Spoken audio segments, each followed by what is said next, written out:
Patina pa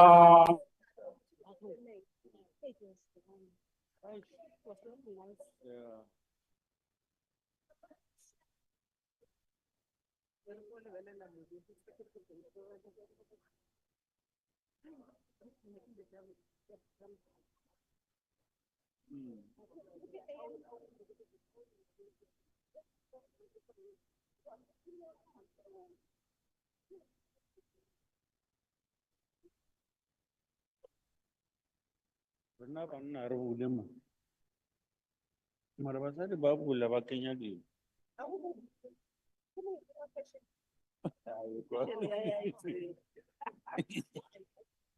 Yeah.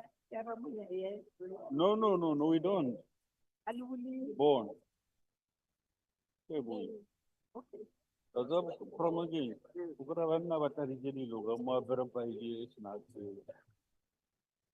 Aru uli.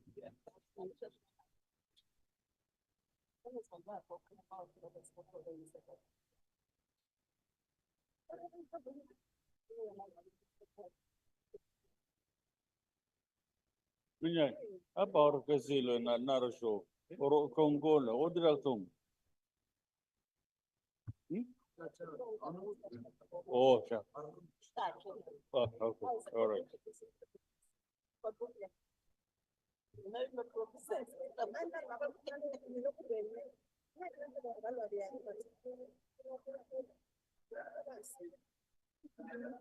Apa negotiate ba? Wapa, apa pun jual.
little boy?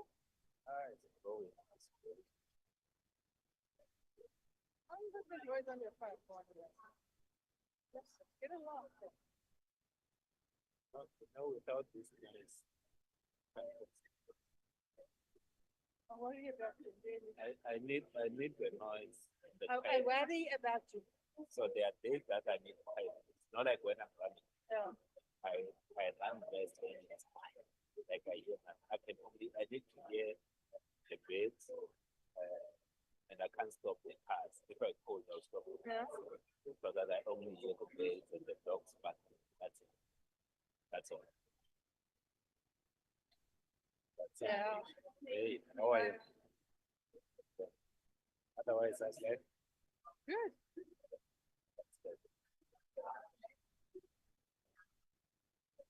This weather just changed. Will mess with my training now. I hate this weather. I hate this weather. Yeah. I do not like it. Yeah. This weather is crappy. Yeah. I'll never get used to it. Platform, can you hear me? Loud and clear.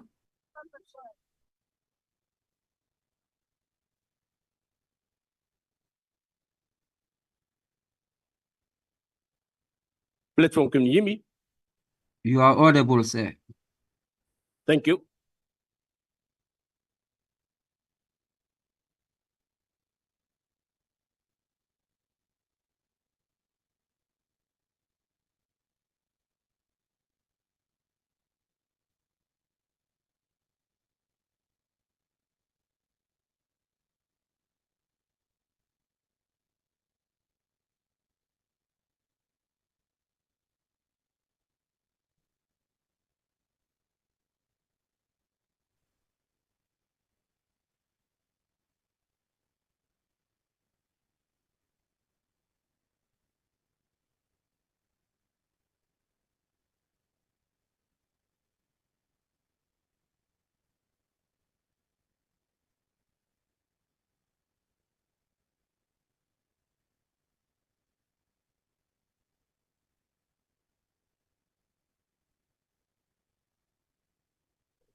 Sanibonani bafethu.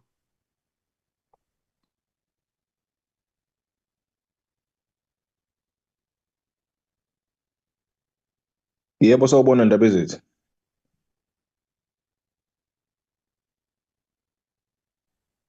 Just checking if I'm audible.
Recording in progress.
Madam Deputy Speaker.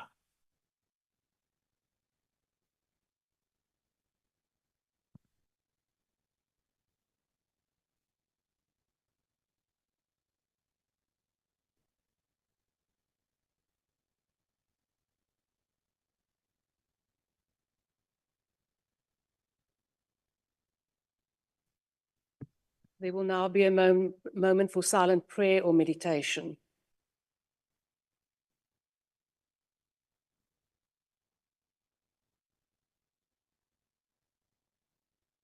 Please be seated.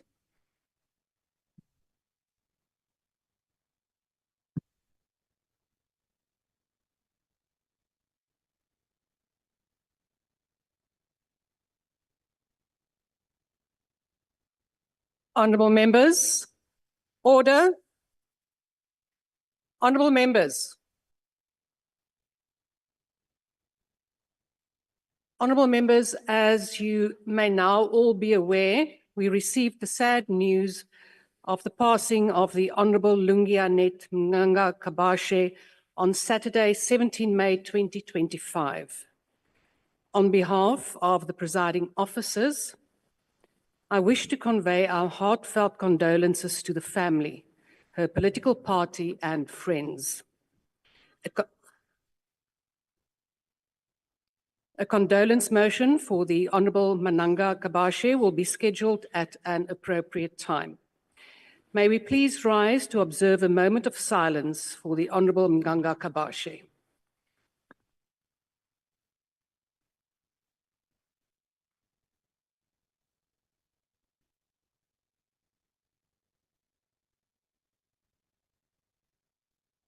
Thank you.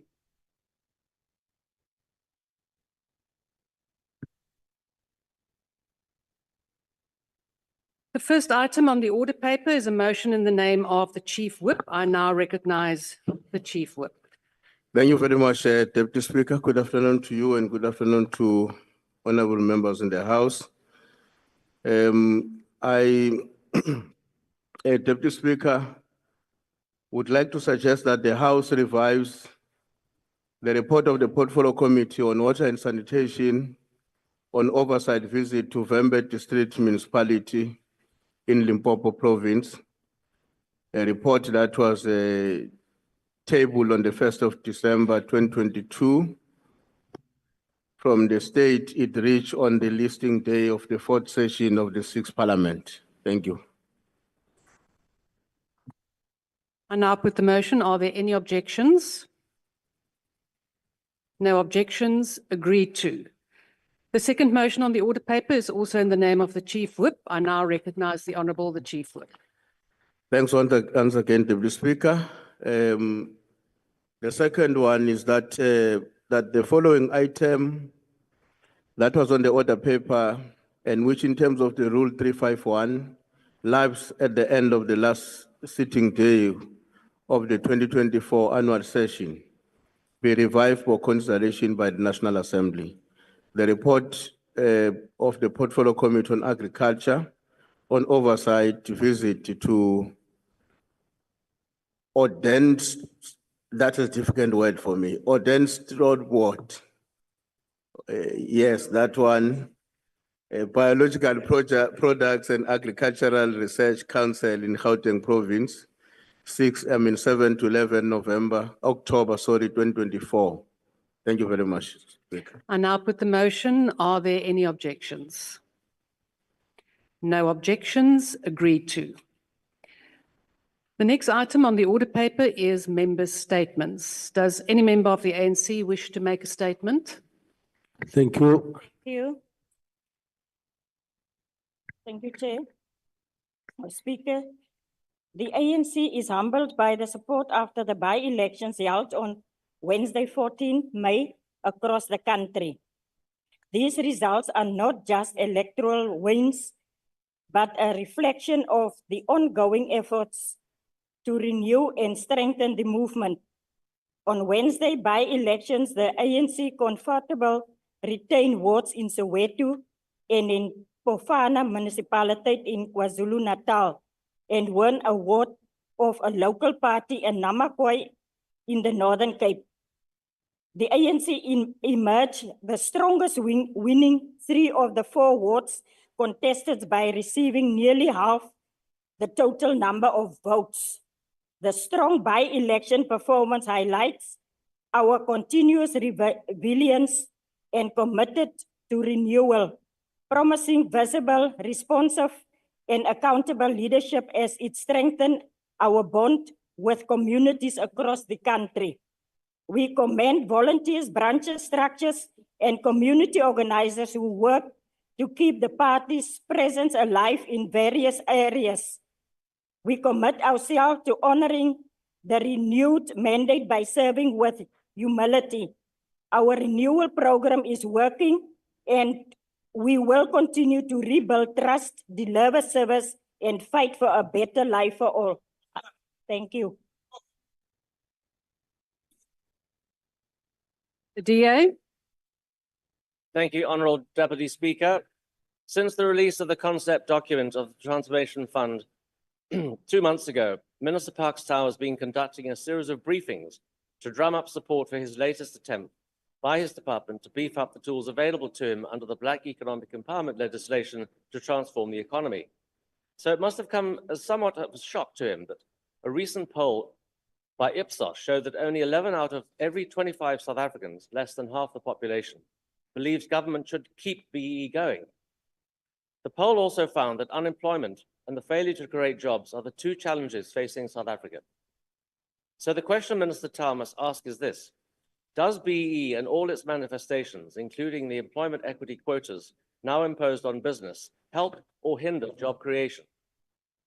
To answer this question, the Minister must implement the recommendation of the Portfolio Committee on Trade, Industry and Competition to establish a full review of the effectiveness of BEE regulators and the impact on investment, business growth, job creation, innovation, new market entrants, and the levels of competitiveness in the economy.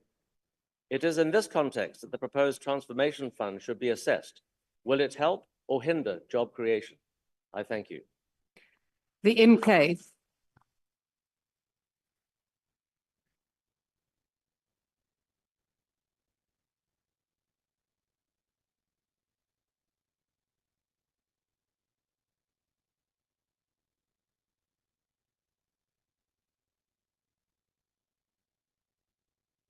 Please continue.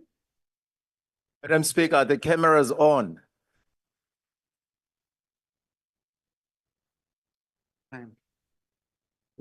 I will allow the extra seconds. Please Thank you. proceed. Honorable Speaker, while our people queue for water, stumble through joblessness, and watch their children go to bed hungry, Mr. Ramaphosa is globe-trotting. Yesterday, he was meant to appear in court for the Pala matter, but instead of facing justice, he jetted off again, dodging accountability like a man with something to hide. Tomorrow, we are here to discuss the country's budget, and he's nowhere to be seen. South Africans haven't forgotten those US dollars stuffed in his sofa. A criminal remains a criminal. We have a no-balls president. Honourable who Reddy, runs- please take your seat. There is a point of order. The Honourable Skosana was first. No, thank you very much, Honorable Deputy Speaker. The Honorable Member is casting aspersion on the President, but secondly, is using an unparliamentary language that the President is a criminal, says a criminal remains a criminal. Honourable Skosana, Honourable Reddy, that is indeed an aspersion cast on the dignity of the President. Please withdraw that. Madam Speaker, must I withdraw the no-balls Speaker. part, or which part? Honourable Deputy Speaker. Reddy, you know exactly what you have said, Deputy Speaker. and it refers, The- I am busy with a ruling. I'm busy with a ruling. My hand is up. No, I'm busy with a ruling. Please but read my the hand is up. rules. That does not matter. No, but it's my You right do not to raise my interrupt the hand. point of ruling whilst the Exercising presiding my right officer. to raise my hand. Hand is up. No. I can Honourable see that Reddy, you're about to collapse. You're about Please, to make Madam a wrong Speaker, please I withdraw. withdraw the part where I referred to the president being a criminal running away from criminals. What we Honourable Reddy, say that is sufficient. You have now withdrawn. You don't have to elaborate. Please complete your he statement. could have went next week, but why did he choose to go now? Mr. Ramaphosa sealed the CR17 bank records to hide the identities of his puppet masters. Why? Because they pull the strings of government. This is not democracy. It's white monopoly capital's playground, and Mr. Ramaphosa is their obedient servant. He speaks of investment, but let's be clear, it's not for the people. It's for his billionaire friends, the ones who bankroll him, the ones he truly serves, not the unemployed, not the poor, not the forgotten masses. And to the international community, we say as MK, we hope Donald Trump makes Mr. Ramaphosa sit on the same chair Zelensky sat on and watches his nose grow like Pinocchio's. That's what happens when you lie to your people. The nose grows bigger. The MK party will not let Honourable the truth Member, your be time has silenced. expired. Thank you. The ANC, Madam Speaker. Madam Deputy Speaker, the Minister of Finance, Honorable Godongwane, will retable the 2025 budget review on Wednesday, 21st, 2025. This revised budget comes after the withdrawal of the proposed 0.5 value-added tax increase, and we appreciate the fact that the Minister reversed the VAT hike following a decisive political resolution rooted in consultation with all political parties within the Government of National Unity. The revised budget will adhere to all established technical processes and consultation as set out in the Money Bills and Related Matters Act.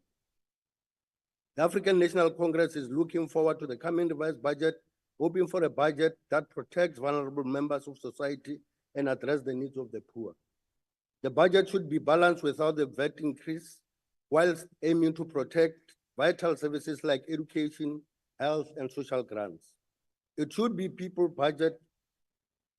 It should be people's budget, a budget that does not retreat into austerity, nor sacrifice long-term transformation at the altar of technical compliance. It should balance pro-growth policy with pro-poor spending, rooted in the developmental ethos in the Freedom Charter and the democratic values of our Constitution. I thank you, Madam Speaker.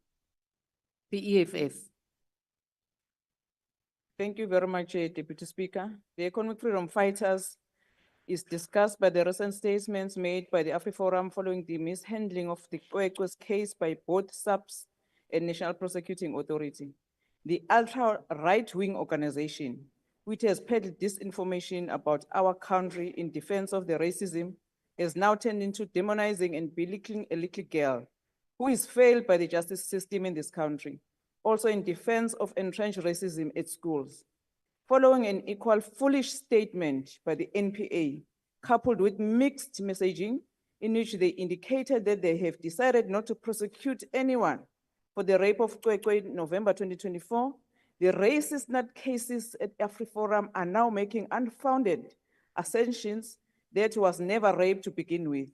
In a Twitter statement, Barry Bateman, who is a spokesperson of that racist entity, alleged that social media was rallied behind a case that did not exist from the beginning, and that a child who was not raped will grow up being told that she was raped. Even for a racist whose entire existence is premised on the denial of humanity of African people, this statement by AfriForum is hateful. It raises the plight of Kwekwe and her family and portrays them as people who are liars.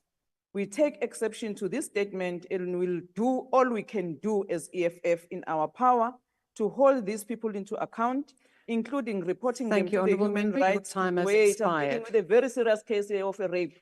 Honourable Member. All of this could have your been time prevented has had the expired. police and the NPA done their jobs like you, Madam Speaker. Just IFP wait for us as members who are here, has The voted. IFP.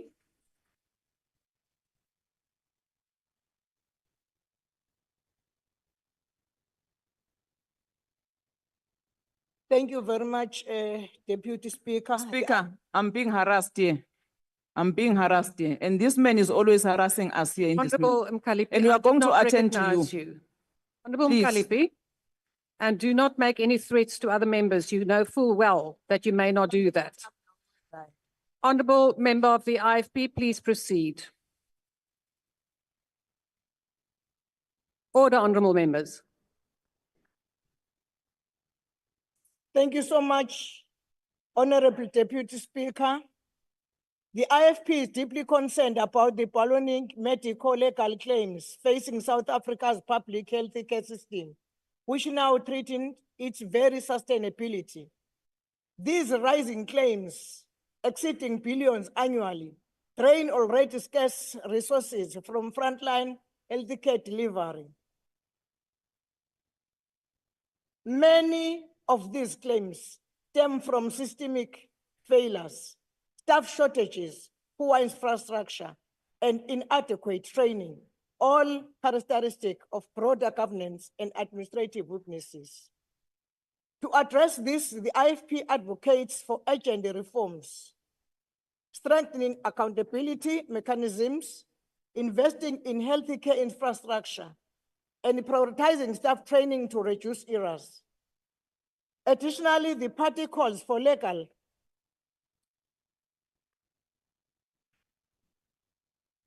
reform to cap opportunistic litigation and promote alternative dispute resolution. The IFP stresses that sustainable solutions require collaboration between government, healthcare professionals, and legal experts to balance. Thank you, honourable patient member. rights. Your time has The expired. IFP emphasizes this. Thank The you. ANC. Thank you, Deputy Speaker. On Friday, the 9th of May, Deputy President Mashatile, in his capacity as chairperson of the Interministerial Committee on Land Reform and Agriculture, officially handed over title deeds to the Kalana and Kolombana communities in the Eastern Cape. The two communities near Mthatha in the OR Tambo district lost their rights to land through the so-called betterment policy of the apartheid regime. Through this policy, the indigenous ownership of these communities was reduced to quote permission to occupy unquote status. This is a critical milestone in the path towards advancement of rights and freedoms, development, and restorative justice of these communities. Each of these title deeds represents more than a simple piece of paper.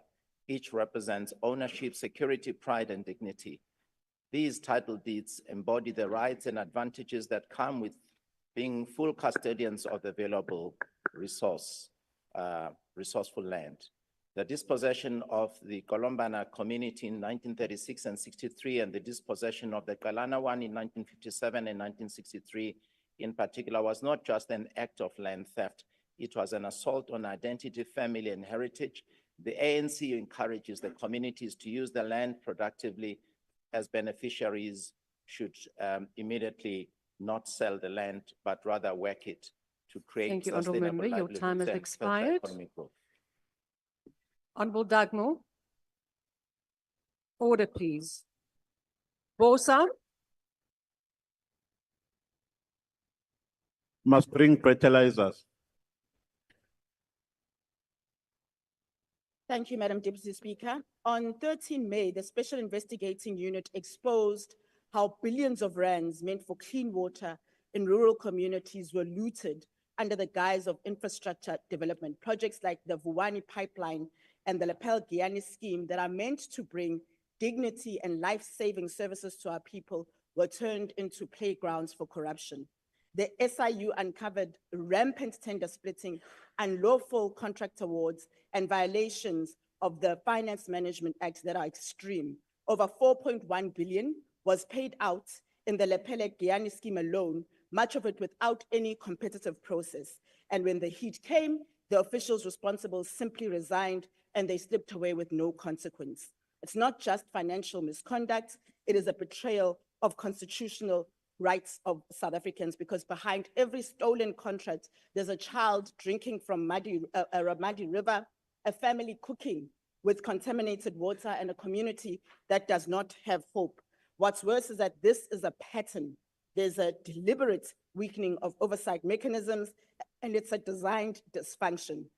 As Build One South Africa, we stand with the people who have been betrayed. We will not stop exposing this rot, because South Africans need clean governance and they need and deserve clean water, as is prescribed by the Bill of Human Rights. Thank you.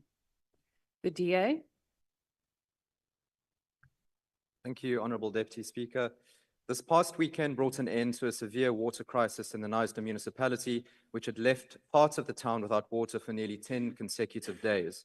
But relief in the form of water trucks and water tankers was provided not by Knysna's government, which is controlled by an ANC, PA, EFF, and PBI coalition, but by the DA-led Western Cape government and the DA-led Garden Route District municipality, which once again had to step in to rescue Knysna's residents from its inept coalition government.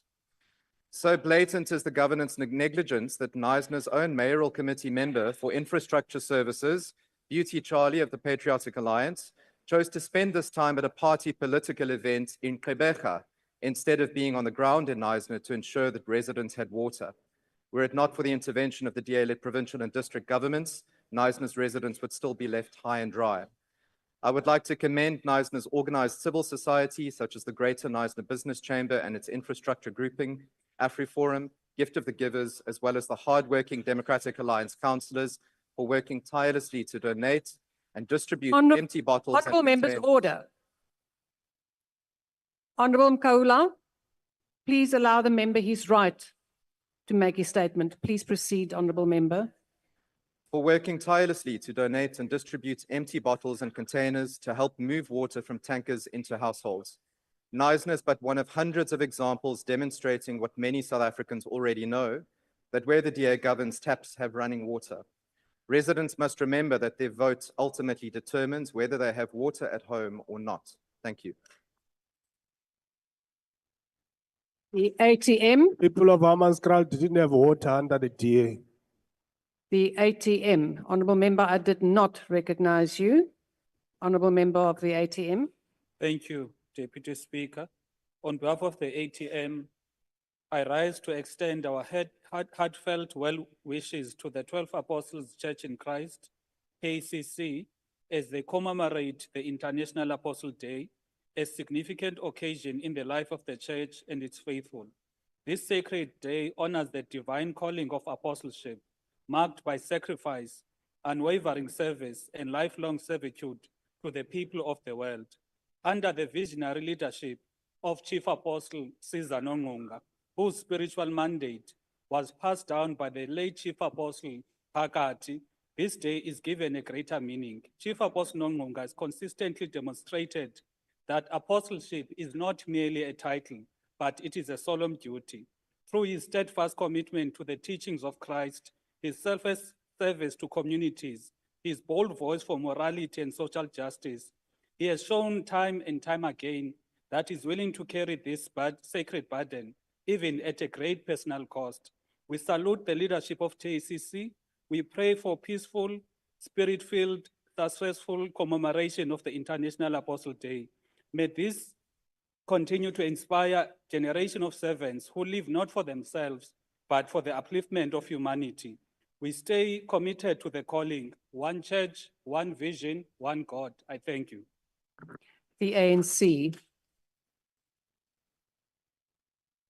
Thank you, Honorable Deputy Speaker. The ANC believes that strengthening trade relations and creating job opportunities would be the main agenda when President Cyril Ramaphosa meets with US President Donald Trump.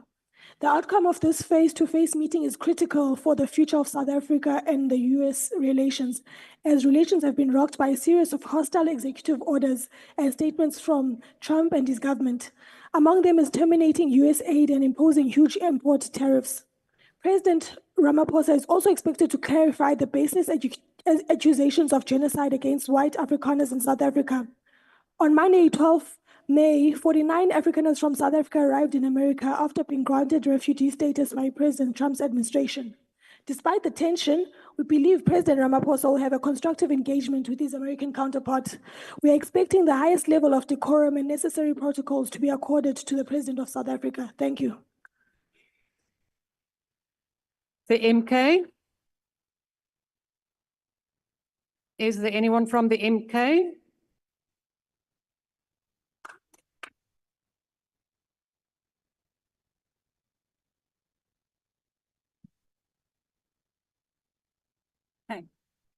Honorable Speaker, it is with deep anger and sorrow that I rise to condemn in the strongest possible terms the unlawful, brutal, and shameful conduct inflicted upon innocent civilians who merely exercise their rights to attend a soccer match between Bafana and Malawi on the 11th of May, 2025.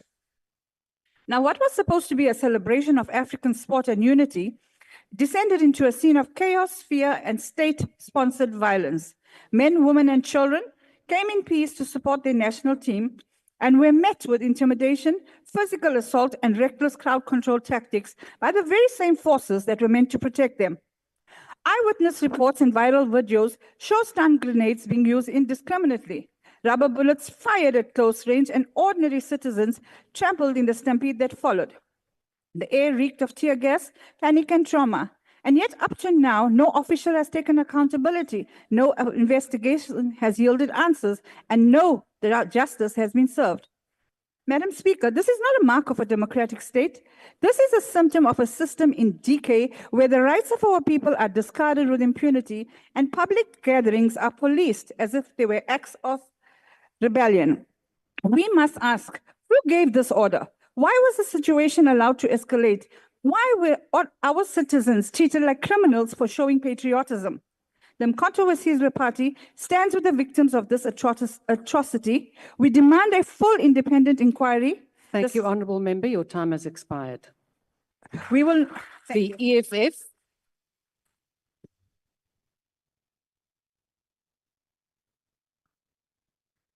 Thank you, Deputy Speaker. Deputy Speaker, ndiphakamela isimo esibuhlungu nesibi sesikolo saseTyelinzima High School eMqanduli phansi kwe-KSD.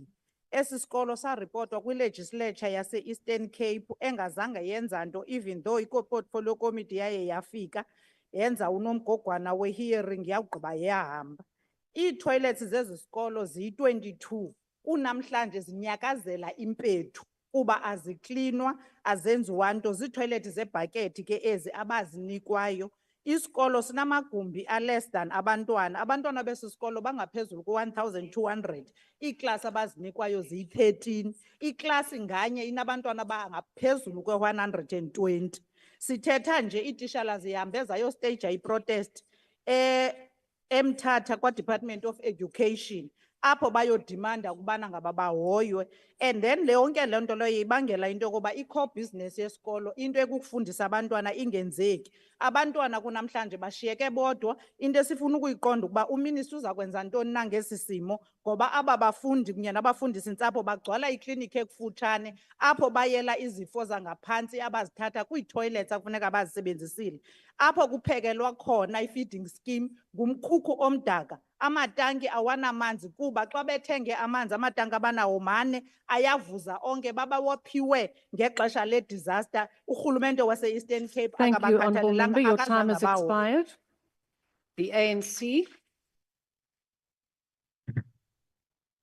Thank you, Deputy Speaker.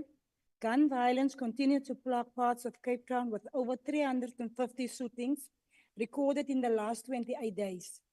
Across Nyanga, Hanover Park, Menenberg, and Lavender Hill, the alarming figure comes from the City of Cape Town shot spotter system, a gunshot detector technology that pinpoints the exact location of firearms discharged in the real time. Gangs are a significant contributor to violence in Cape Flats, with the influencing and activities spreading fear and intimidation. The source of gun violence is alarming, with innocent children and adults often caught in the gang crossfire. Bullets are flying over the streets, the communities are becoming killing fields, parents are scared to send their children to school in the morning for fear that they may not return. Urgent attention is needed to address this plight, including strengthening law enforcement, addressing the root cause of gang violence, and empowering communities. More officers should be deployed in the Cape Flats communities to ensure that those arrested are properly investigated and convicted, not summarily released and returned to terrorize their communities again. I thank you, Deputy Speaker. The DA. Thank you, Honourable Speaker. I rise today with a heavy heart to speak for those who no longer can, the children of South Africa who have been brutally murdered, violated, and forgotten by a system that is failing them. A few days ago, 2-year-old Calvin van Nieuwenhuizen from Stilfontein was found murdered. In Johannesburg, 11-year-old Jaden Lee Meek was discovered dead under tragic circumstances. And in Hanover Park, a community that's already plagued by violence, a 9-year-old girl was raped, her innocence stolen in a country that promises protection but delivers none. These are not isolated cases. They are a national tragedy. Children are being brutalized in homes, on the streets, and in schools, places meant to be safe. And too often, the response from authorities is slow, inadequate, and shamefully indifferent. We must ask, where is the urgency from the SAPS? Where are the well-resourced child protection units? Where is the justice for these young lives? Honourable Speaker, we cannot stand idle while our children become statistics in police reports and headlines in newspapers. This Parliament must act, not with more words, but with enforceable, immediate interventions. Let this House affirm today, the killing of our children is not normal, Honourable Speaker. It is not acceptable, and it must stop. I thank you. The ANC. Thank you, Deputy Speaker. The closing of health facilities earlier is becoming a problem because patients are being forced to go back home without being treated. In the area of Kutama, Sintumele, Makado, Ward 26, where my constituency is located, the clinic closes at 1800 hours. People who arrive after the closing time are turned back. Nurses in this health facility are not even friendly at all when they are turning the sick, pregnant, and injured people back. Closing earlier leaves people of this community stranded and in a desperate situation. It often leads to worsening of medical conditions and increases stress for those who rely on their specific facility for their care. Patients also face transportation barriers in reaching the alternative facility, which is about 15 to 20 kilometers away from this ward. According to the citizens of this ward, waiting for the next day to access the facility often leads to worsening of the existing medical conditions or the development of new ones, particularly for individuals with chronic illnesses. We call upon the relevant authorities to address this challenge of health facilities closing times and to condemn the behavior of the staff members at Kutamas in Tumuli. Ke a leboga, Madam Speaker. Thank you. Rise and Zanzi.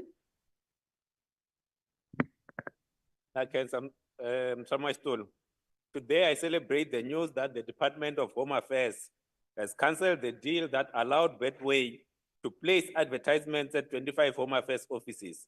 It is unacceptable that a betting company was allowed to cover the walls, chairs, and desks of a Home Affairs office in advertisements under the guise of providing free Wi-Fi. While we celebrate this victory, I know that it is but one example of how pervasive gambling and betting advertisements are in South Africa. These advertisements are everywhere, on billboards, on TV, on social media, at airports, and even in our schools and public offices. The gambling and sports betting advertising landscape must change, and it must change now. We need new regulations to better protect minors and vulnerable groups from this onslaught of advertisements. We also need better enforcement of existing laws. The Minister of Trade and Industry has already indicated that the department is reviewing the regulations on gambling and betting advertising. This is encouraging, but not enough. As Rise Mzansi, we will not rest until everyone in South Africa, particularly minors and vulnerable groups, are protected from the scourge of 24/7 gambling and betting advertisement. Thank you, Honourable Member. That concludes members' statements. Are there any ministerial responses? Honourable Majudina, Deputy, let me first just get all the names, Honourable Minister. Deputy Minister Nzuza. Could I just find out if there are any online?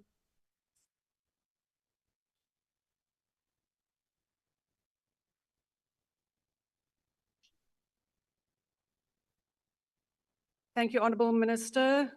Majudina, please proceed. Thank you very much, Honourable Deputy Speaker of the House. Greetings to all members of this august House. To respond to Honourable Webster on the matter of Guyane and related matters of water, where there were some criminal activities that have happened. We know about that matter. We briefed the portfolio committee on what SIU and Hawks are doing. We have already received back 524 million back to the department due to our collaboration with SIU and other law enforcement agencies. When it comes to members who were employed by the department, the officials, they are not off hook even if they resign. Their pensions have not resigned. Their pensions are still with us. There is one who tried to get a pension. She went to court that we must not interfere with her pensions, and the court ruled her out. So we're still in control that no one is going to leave whilst it has defrauded the department. On the matter of Neisner, how I wish this member must not come here to claim an easy victory. The mayor of Neisner approached George municipality as well as West Coast to assist them whilst they had, because this is a local, this is a local municipality who has a right to approach other municipalities. He was not approaching DA, was approaching municipalities. I think, no, si kokelu si ateta pasu gkhulumenta granwa DA ngoku apha. So you approach those municipalities with the right, because those municipalities have a capacity that is more than what Neisner had. And as I speak now, we received a report from that municipality that pump 1 and 2 have been fixed. Already there's 815 liters of water that is pumped. So the matter is, they are going to finish the repairs by Thursday. It is not about DA, it is about local municipalities working together to bail out one municipalities. According to DA, thank you.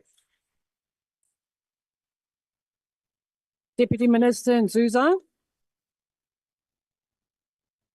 Order, honourable members. Honourable members, order. Honourable member of the EFF, order.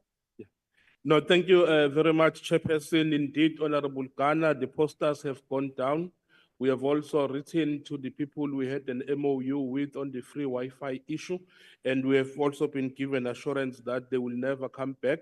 We have also made sure that we liaise with all our offices and make sure that in our offices and within the environment that we contain, we do not have those particular adverts. They were never intended to be there. We are also happy that they are down. Thank you.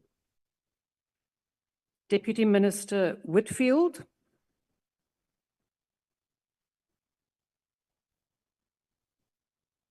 Deputy Minister Whitfield, you are online. I will proceed with the Deputy Minister Boshielo.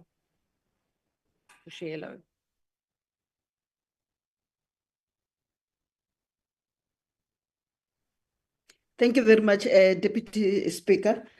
In terms of the gangsterism have undergone a process of corporatization, with gangsters becoming career criminals, forming part of organized criminal syndicate and establishing a criminal economy.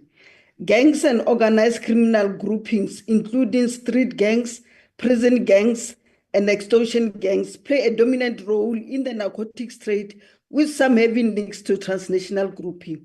Competition over drug trade and expansion of territory is manifesting in gang violence, especially with the recent further corporatization of certain gangs. Some communities are supporting organized crime leaders as they are perceived to be able to provide resources and protection to vulnerable communities and business against criminality. There is currently 138 identified known gangs operating across the province, the Western Cape. Analysis by SAPS Crime Intelligence identified stubborn gang areas as Michel Plain, Manenberg, Bishop Lavis, Ellis Rivers, Kleinvlei, Ravensburg, and Delft. This station contribute 50% to the total of gang-related violence. The top 10 stations contribute 72% of gang-related murder and attempted event. Further analysis suggests that Philippi, Atlantis, Grassy Park, and Steelberg areas are recorded as high contributors to the gang violence phenomenon. SAPS anti-gang unit conduct joint operation with internal and external forces in line with this operational mandate, but it remains noted that the addressing of gang on street level remains the responsibility of stations, substations, and districts. Overall, in terms of the disruptive action by the SAPS include blue light patrol, continuous visibility in hotspot gang areas, focused gang affiliates, addresses, premises search, foot patrols, paroling persons, premises related to search, and also suspect searched. The tackling of gang-related crime cannot be left to policing alone, as policing comes when everything else is inadequately implemented. The integrated crime and violence prevention strategy provides a clear direction for all sectors of society, including government departments, NGOs, and communities in general. We have also signed an agreement between the City of Cape Town, the Provincial Department of Police in the Western Cape, and also increase our manpower and firepower in order to deal with the issues. Minister, your time has expired. Let us see if the Honourable Deputy Minister Whitfield is online. Thank you very much, Deputy Speaker.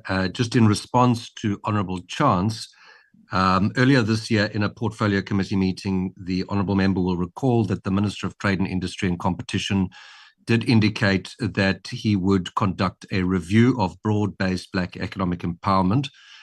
We've also taken note of the committee's recommendation, and the intention is to implement that review. Insofar as the Transformation Fund is concerned, taking into account all of the public constructive criticism. The minister has extended the deadline for public comments to the end of this month. And let me reassure the member and the House that the GNU is completely committed to growth and jobs in order to build an inclusive economy for all South Africans.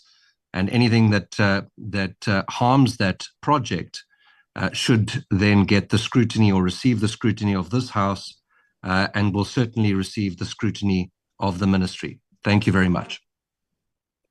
Thank you, Deputy Minister. That concludes ministerial responses. The Secretary will read the first order. Consideration of report of Portfolio Committee on Home Affairs on Political Funding Act on the upper limit and disclosure of donations to political parties, independent candidates, and independent representatives. The Honourable Chabane.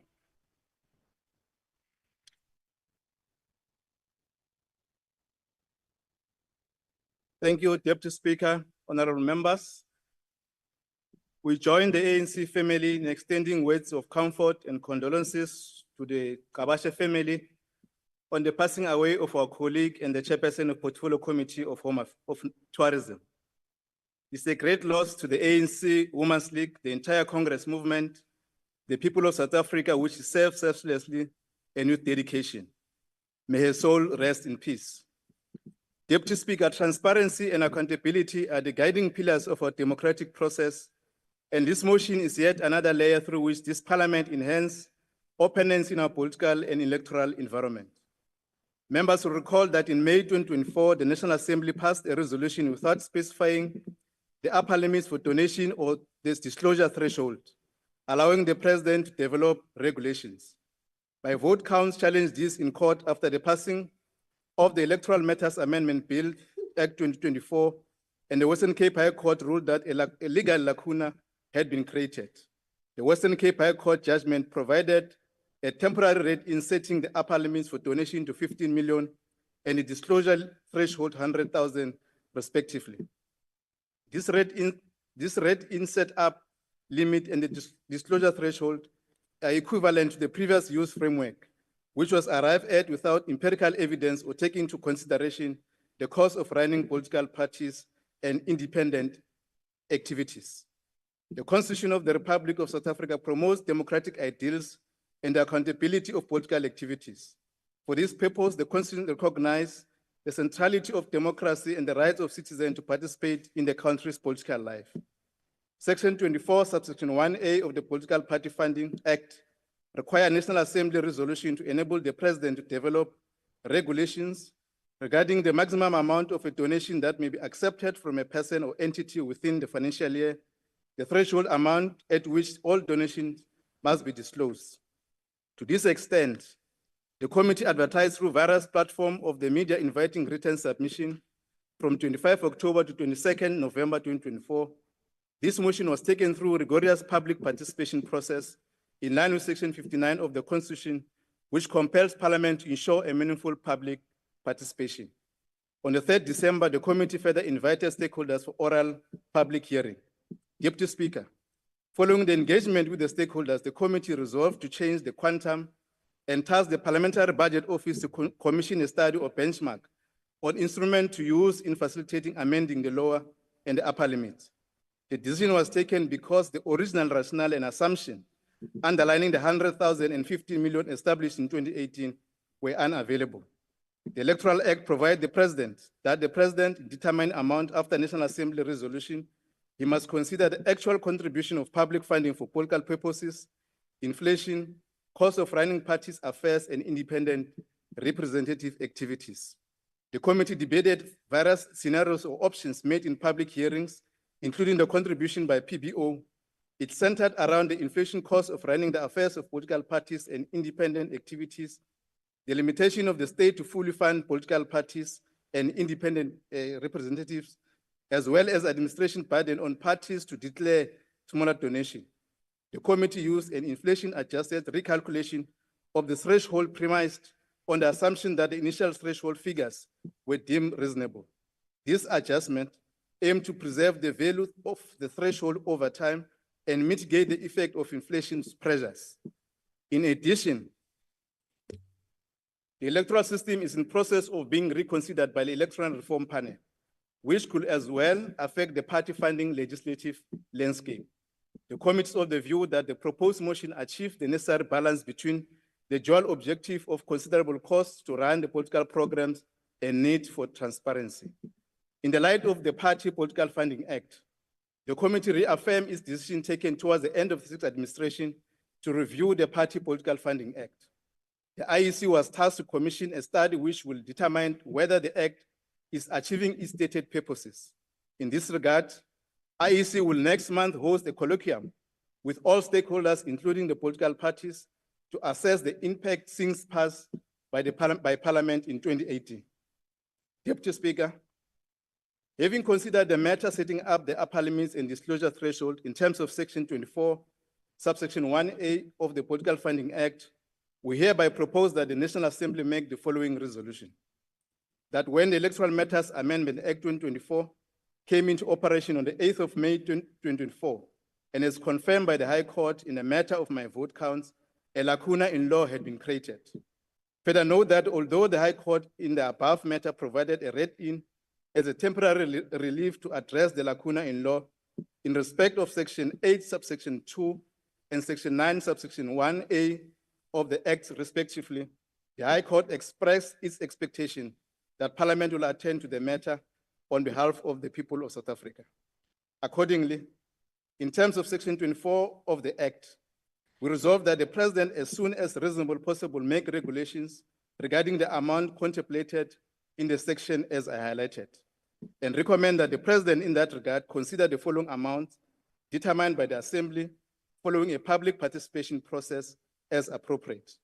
The amount referred to in Section 8, subsection 2, upper limits of donation from 15 million to being 30 million rand in a financial year.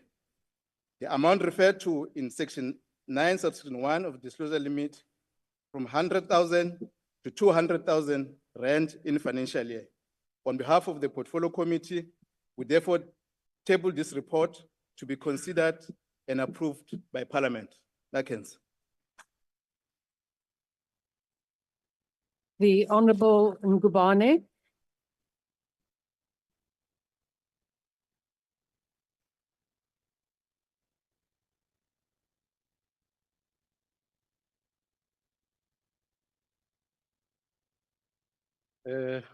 Honorable Speaker, Honorable Deputy Speaker, members of Parliament and fellow South Africans. We stand at a crossroads in our nation's history, a moment where the actions we take will define whether we are governed by truth and fairness or by shadows and secrets. Transparency in political funding is not merely procedural necessity. It is the bedrock of a functioning democracy. Voters have the right to know who finances political parties and candidates, as this knowledge enables them to make informed choices at the ballot box. Political Party Funding Act, enacted in 2018 and amended in 2024, mandates the disclosure of donations exceeding 100,000 rand per annum. However, this threshold has been a subject of a debate, with concerns that it may allow significant sums to influence politics without public scrutiny. The Independent Electoral Commission has reported a substantial increase in declared donations in the third quarter of 2023-24 financial year. The total value of declared donations was 59 million rand, with parties like Rise Mzansi and Action SA receiving a significant contributions. Notably, Rise Mzansi received 15 million rand from a single donor, highlighting the influence of large donations on political dynamics. Despite the existing framework, challenges persist. Enhancement issues. There are concerns about the IEC's capacity to enforce compliance effectively, leading to potential loopholes in the system. Incapacitation of IEC to handle election completely free and fair. Involvement of international entities without full transparency, like Google and Facebook and others in the South African political affairs. The free will in private funders to structure their funding model the way they like to, the way they like to conceal their actual funding amount. Organizations like My Vote Count have been instrumental in advocating for greater transparency. They argue for lowering the disclosure threshold and establishing upper limits on donations to prevent undue influence. Their legal challenges have brought attention to the need for reforms that align with constitutional principles of openness and accountability.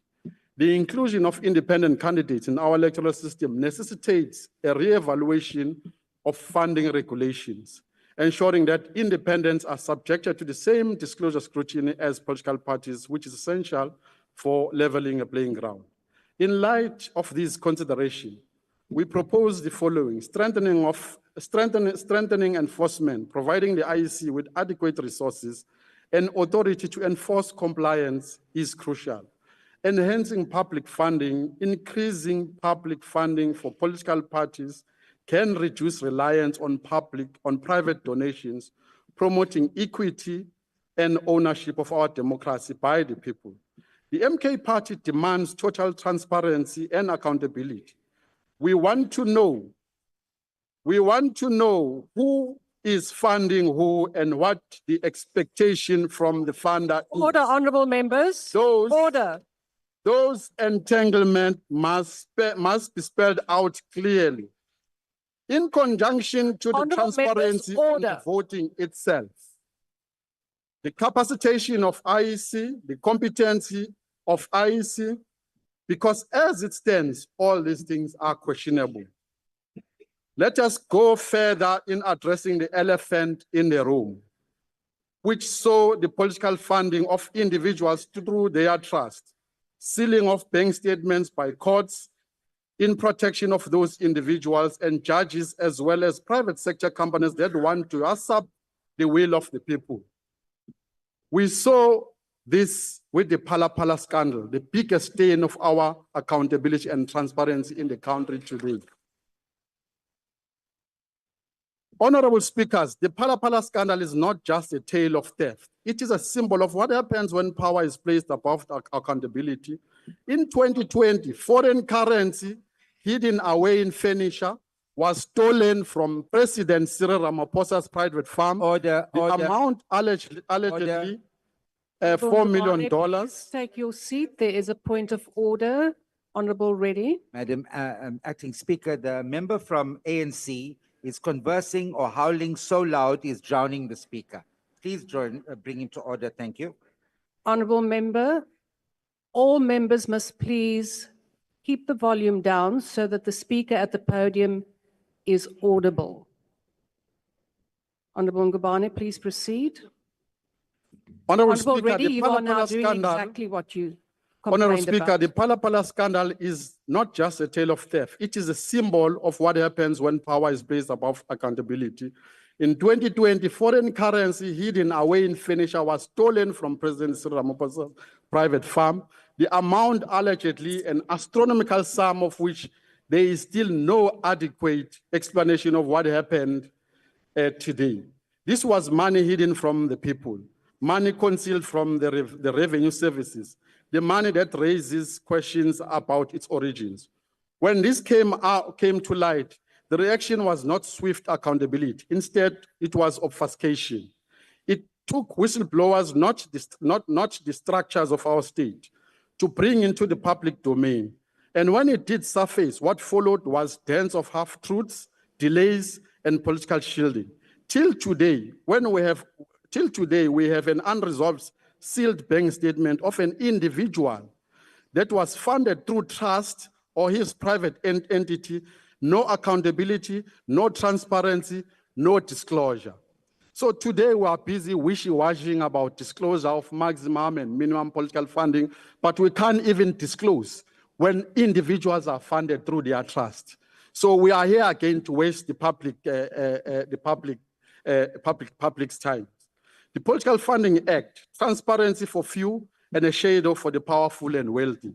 Honorable Speaker, how can we in this House demand transparency from political parties through Political Party Funding Act while turning a blind eye to the secret millions moving through corridors of power? This act, as it stands, requires political parties to declare donations over a certain limit. But I ask you, who's watching the secret bank accounts? Who's auditing the offshore trust? While political parties are scrutinized, we have allowed certain individuals in high office to operate with impunity. It is hypocrisy of the highest order. The role of the judges must not be left questions again this. They are the guardians of law or merchants of influence. If we are to speak about transparency, then we must speak about it in its entity, not selectively. I say this boldly. Judges must be held to the same standard as politicians. We cannot continue to hide behind notions of judicial independence to shield members of this judicial scrutiny, while some played the biggest role in the Pala scandal in sealing of the bank statements because their names were the funders of individuals, not political parties. Judges need to be scrutinized the same level as politicians in this country, since their role in politics is growing daily through unfair judgments and from courts, favoring some and not others, pushing sides instead of being impartial. We call on the lifestyle audit of all, even the judges, because equal justice requires equal transparency. We have a responsibility to the people of South Africa to root out corruption, not just in political parties, but in every arm of government. We will no longer be silenced. There are judges of this country who sealed CR17 bank statement. They too must be held to account. And if indeed we are all equal before the law, that equality must extend to the financial transparency. Furthermore, our recommendation towards the real change, not rhetoric. Honorable Speaker, we propose the following bold and reverse steps to reclaim our democracy. Immediate lifestyle to all, especially the judges, to ensure that no hidden interest in politics and no influence in their decision. Full disclosure of private funders or of political parties and their interest. Pala scandal inquiry needs to come back as well, so that we scrutinize the individual funding of billions that goes undisclosed on the maximum, the minimum, which we are here, we're wasting time about maximum and minimum, but we leave Pala with $4 billion unquestioned. We've gotten to this because my vote count taken this Department of Home Affairs and IEC court wouldn't be here. This is an exercise of compliance to the court challenge by the NGO. Courts that were meant to have addressed the Pala debacle, addressed issues of impositions but mostly importantly, to address the issues of president that was not elected democratically, but was elected by the market, by the funders, by the couch stash with $4 million. This act doesn't speak to that, but instead it diverts us to the maximum and minimum. This is a huge divergence from secrecy. What is worse about this act is that it is not even addressing the funders who want to be kept private, the real usurpers of the people's will, the people who want to steal the people's will by funding the parties which policy which will be implemented and which Honorable policy Ngubane, just will get pause at for a us. moment, please. Honorable member, why do you want to be recognized? Is this continuous finger wagging parliamentary at members? Yeah, thank you. As it is, Honorable Ngubane, I'll give you a few seconds to really round up. You would notice that your time has run out. Thank you, Honorable Chair. The challenge facing our democracy is that democracy that can be bought and that can be bought, and it has become democracy that can be bidded to the highest bidder. That is the relay. Thank you, Honorable Member. So let's stop being wishy-washy about talking about disclosure of maximum and minimum. The next speaker is the Honorable Roos.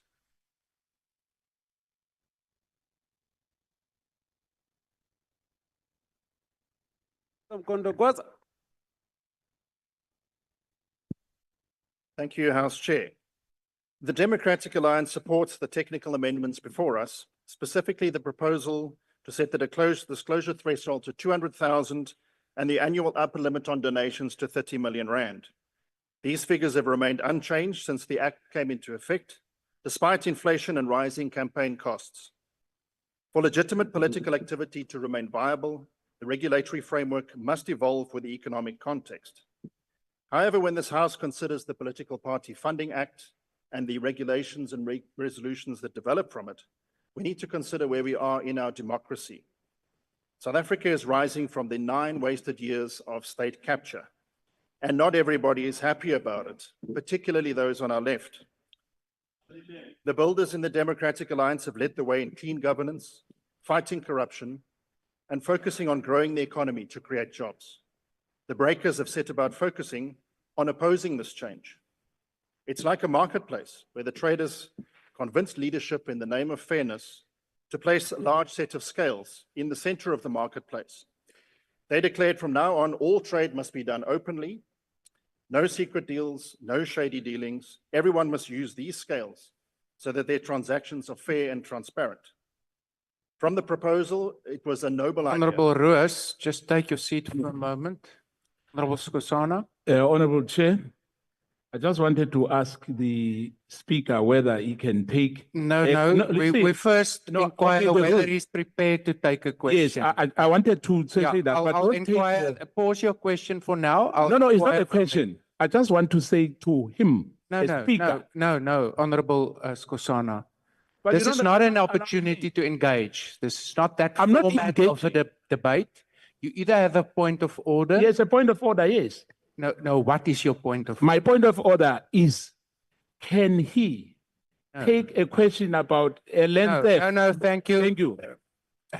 Honorable Susana, it's either you want to ask the member a question or that's a point of order. I cannot sustain that. Honorable Ruiz, please continue. Thank you, Chair. I wouldn't take a question from a questionable individual anyway. You see? Now, from the proposers, it was a noble idea. First, Honorable Ruiz, please take your seat again. Honorable Manye. Thank you, House Chair.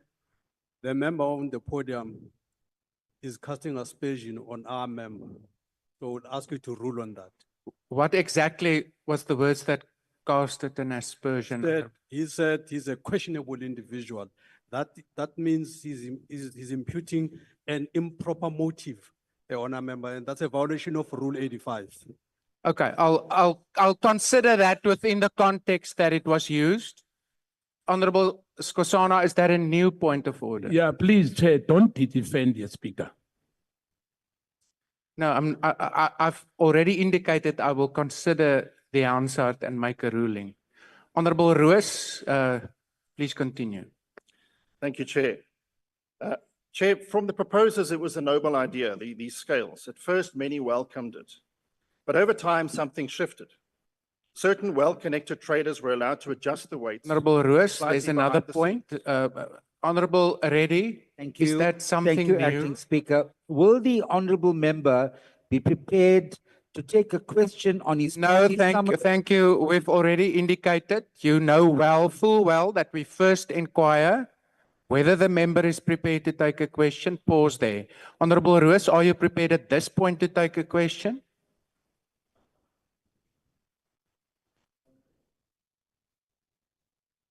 Please proceed. Thank you. Honorable Ruiz, there's a hand at the back. Honorable Michalakis.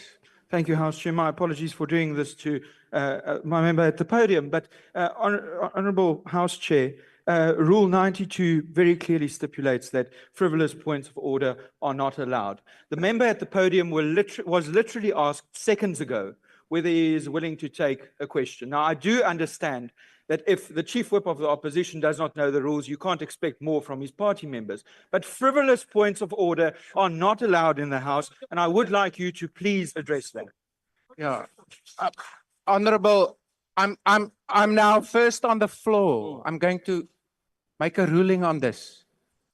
That's how our rules work. Please pause your comments for now. Honorable Michalakis, you refer to frivolous points of order, but in 2 of the 3 instances, there was an inquiry about whether the speaker at the podium was prepared to take a question. So I cannot sustain the argument that at this point, this is a frivolous point of order. What I, however, want to say, honorable members, is that everyone who participates in the debate has the right to ultimately deliver their speech.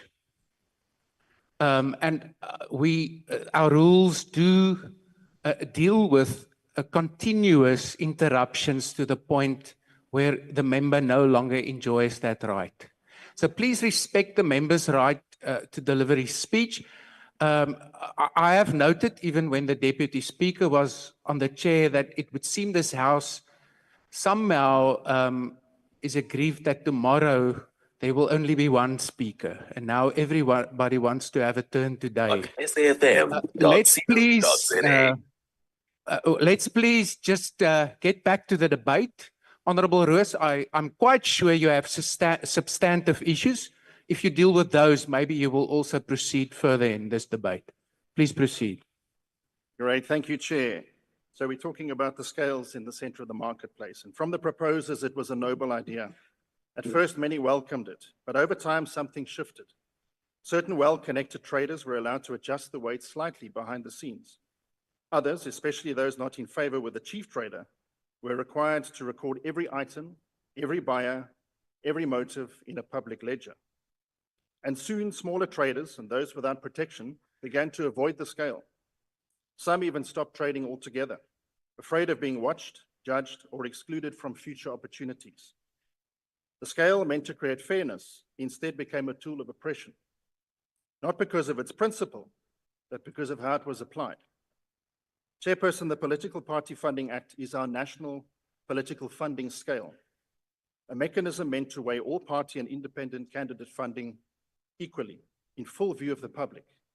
Its purpose is supposedly to promote transparency and accountability in political finance. But these amendments prompt a more fundamental question. Is the Political Party Funding Act working in practice the way it was intended in principle? Let's look at the reality on the ground. Despite the intent of the Act, its implementation has produced unintended consequences.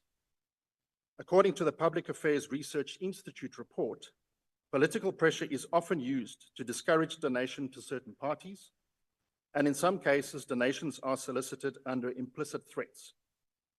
Today, many well-meaning companies and individuals are afraid to be seen donating to political parties and independent candidates, not because they oppose democracy, but because they fear losing state contracts and facing regulatory pressure.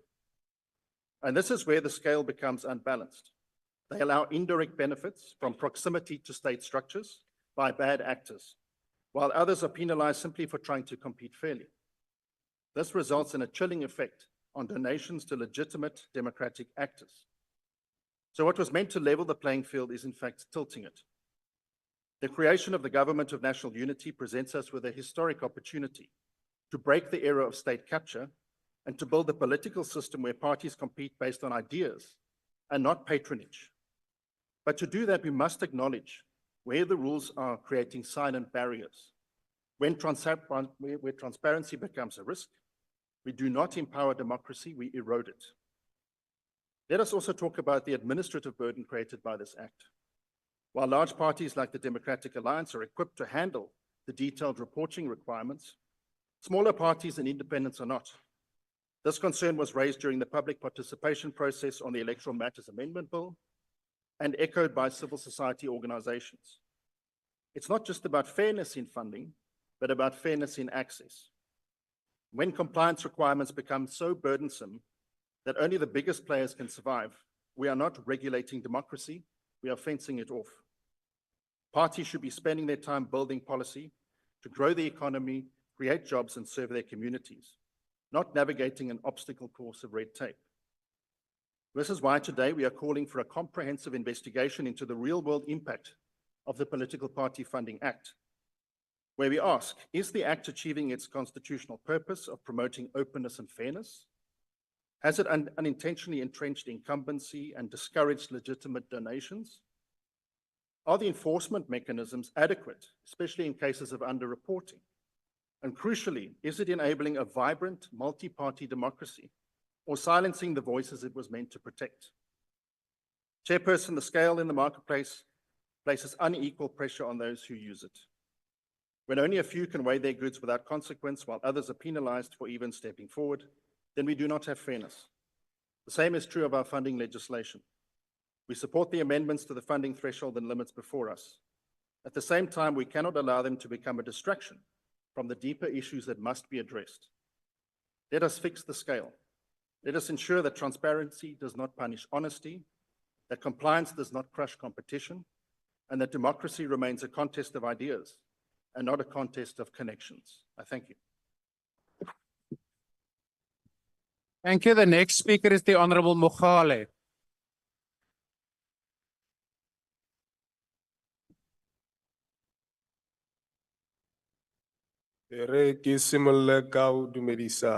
Our Commander-in-Chief, the President of the EFF, President Julius Malema, and the leadership of the EFF and all fighters in South Africa.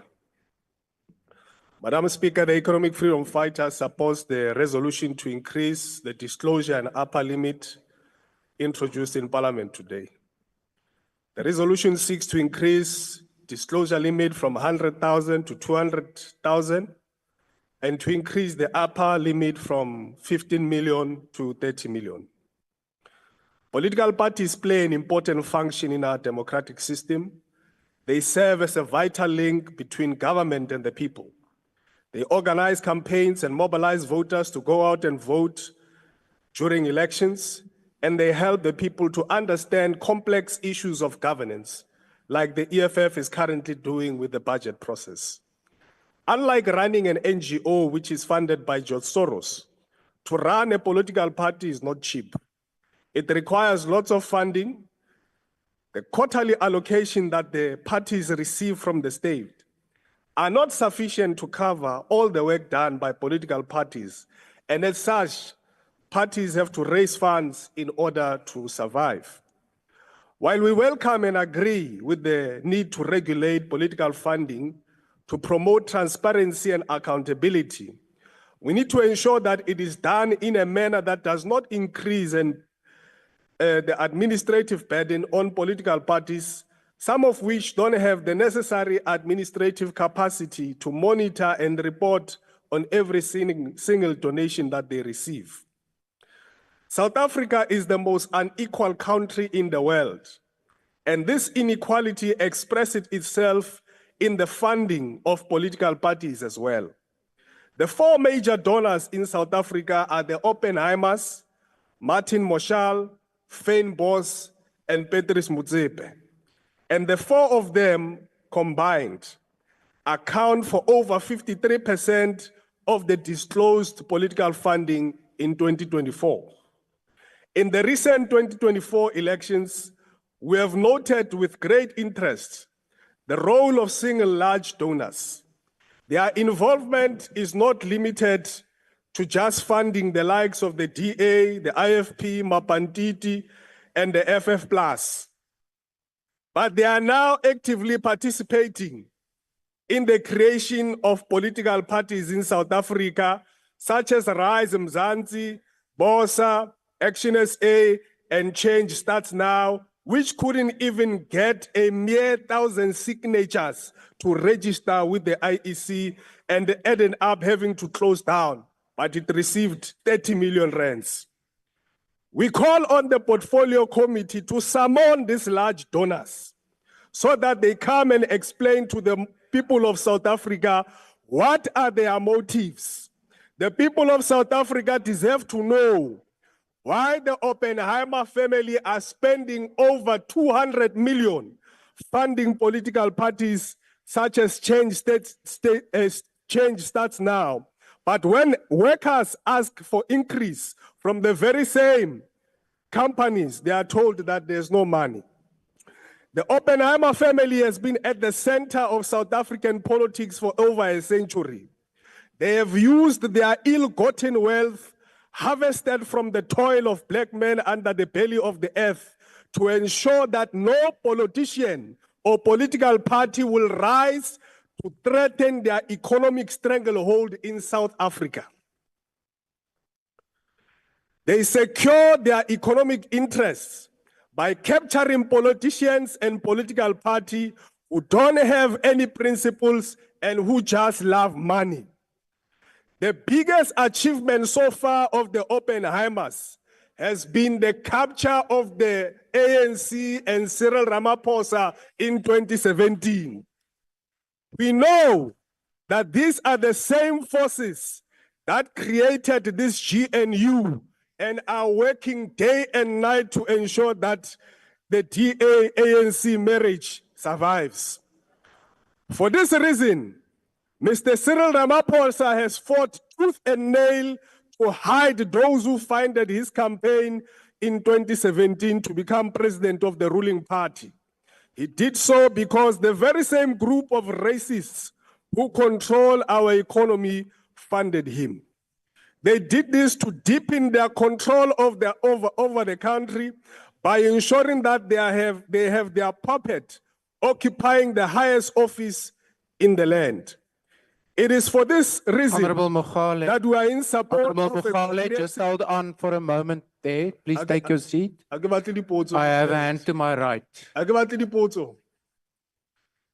Yeah, thank you. We'll first recognize the Honorable Skosana. Honorable Skosana, why do you want to be recognized? Yeah, Chair, I'm rising on Rule 84 and Rule 85.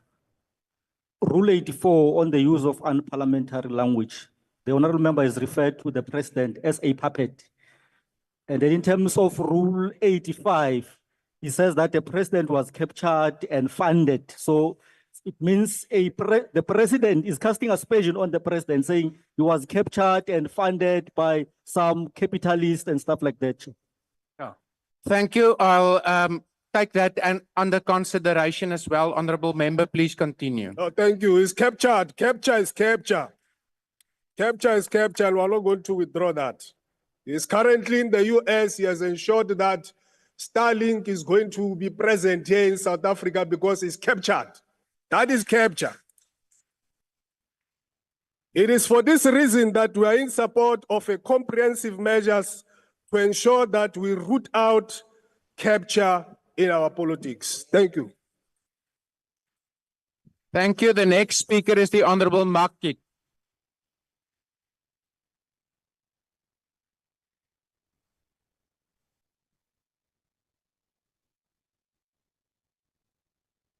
Order, honorable members. We have a speaker at the podium who also has a right to be heard.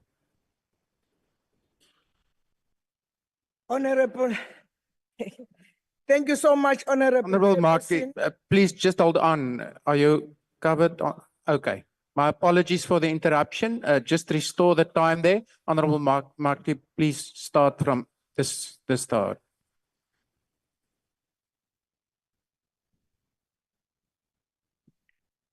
Honorable South Chairperson, democracy is not free from influence. In any society that practices democracy, individuals, interest groups, civic society, and businesses have a legitimate interest in how the state is governed. While democracy remains fundamentally rooted in individuals casting their votes for their preferred representatives, it is undeniable that these voters are not the only stakeholders with a vested interest in who governs and how decisions are made. The IFP was amongst the first parties to submit proposals advocating for an increase in political funding disclosure limit, recognizing that enhanced transparency is essential for ensuring accountability, particularly in assessing the activities of independent candidates and political parties in relation to the funding they receive. The new democratic reality, widely referred to as the GNU, has breathed new life into South Africa's democracy, while also introducing emergency parties to a broader segment of the popularity. Raising the disclosure threshold is especially important considering the upcoming 2026 local government elections, where parties require substantial funding to establish a presence in every ward. After carefully considering the diverse arguments presented by the civil society, some advocating for the retention of the current disclosure limit and other calling for its reduction. The IFP concluded that while these perspectives are sincerely and well-intentioned, failed to increase the limit may lead to unintended and undesirable consequences. One such risk is the potential rise in unethical or questionable methods of funding political parties, which could undermine the principles of transparency and accountability. The IFP also notes and welcomed the process of benchmarking disclosure threshold. Intentionally, however, we caution against a one-size-fits-all approach to democracy. Relying solely on metrics such as GDP per capita or average annual income overlooks the unique social, economic, and political dynamics of each country. South Africa is a young yet vibrant democracy, with its own conceptual challenges and strengths. Any reform must reflect this reality in order to strengthen, rather than restrict democracy, participation, and integrity. The IFP is also mindful that these disclosure limits are not cast in stones.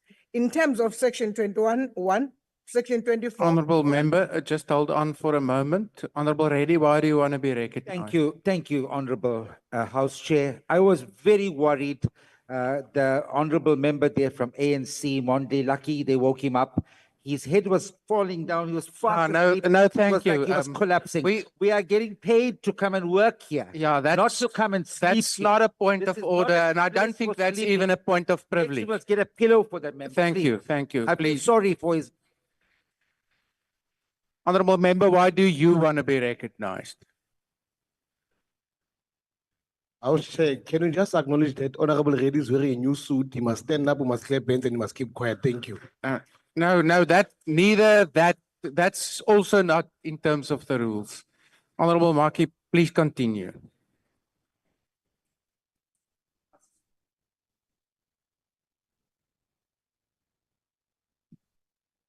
The IFP is also mindful that these disclosure limits are not cast in stone. In terms of Section 24(1) of the Political Party Funding Act, the President, acting on a resolution of the National Assembly, may, by proclaiming in the Government Gazette, make regulations pertaining to various aspects of political funding. The legislative provisions ensures that there is a flexibility to adapt to changing political and financial realities.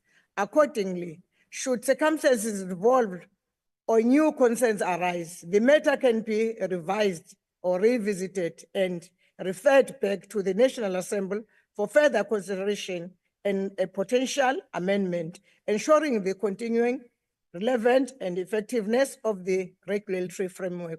In consideration of the rights issues we have raised as the IFP accepts the report. I thank you, Chairperson. Thank you. The next speaker is the Honorable Matopa.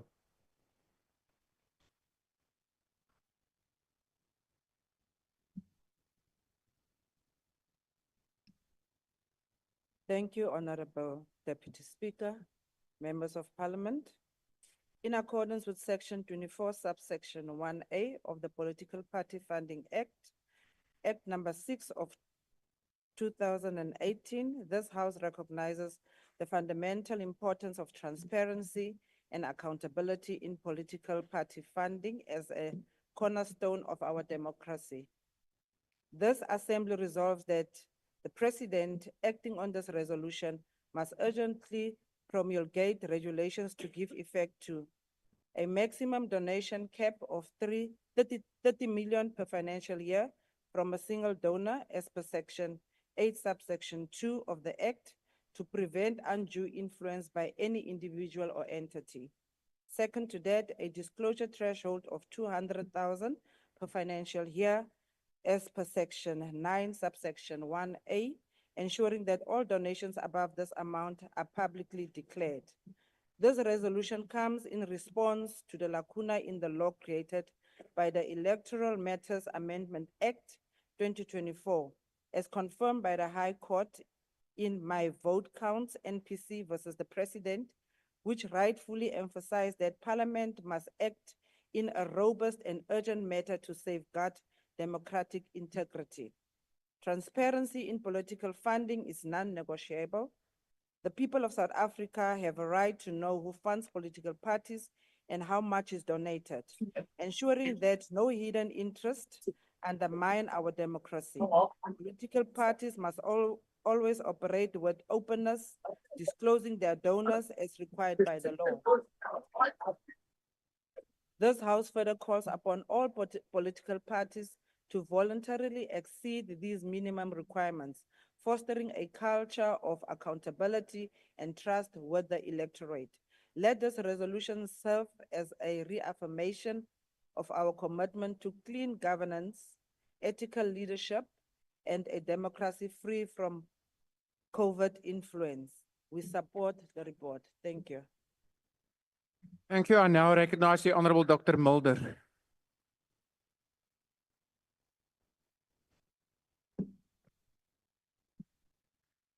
Thank you, Honourable Chairperson. Colleagues, this report deals with, as we all know by now, to enhance the upper levels with regard to two aspects, namely the annual donation threshold, as well as that needs to be declared. We support that. We think it's the right thing to do, and the Freedom Front Plus will be in favour of this and vote for it if necessary. However, I want to take us back to the beginning of this whole process, and I need to take you back to Section 236 of the Constitution, which is the basic thing on which this is based. And Section 236 says the following. The heading says, funding for political parties. To enhance multi-party democracy, national legislation must provide for funding of political parties participating in national and provincial legislatures, and then the qualification, on an equitable and proportional basis.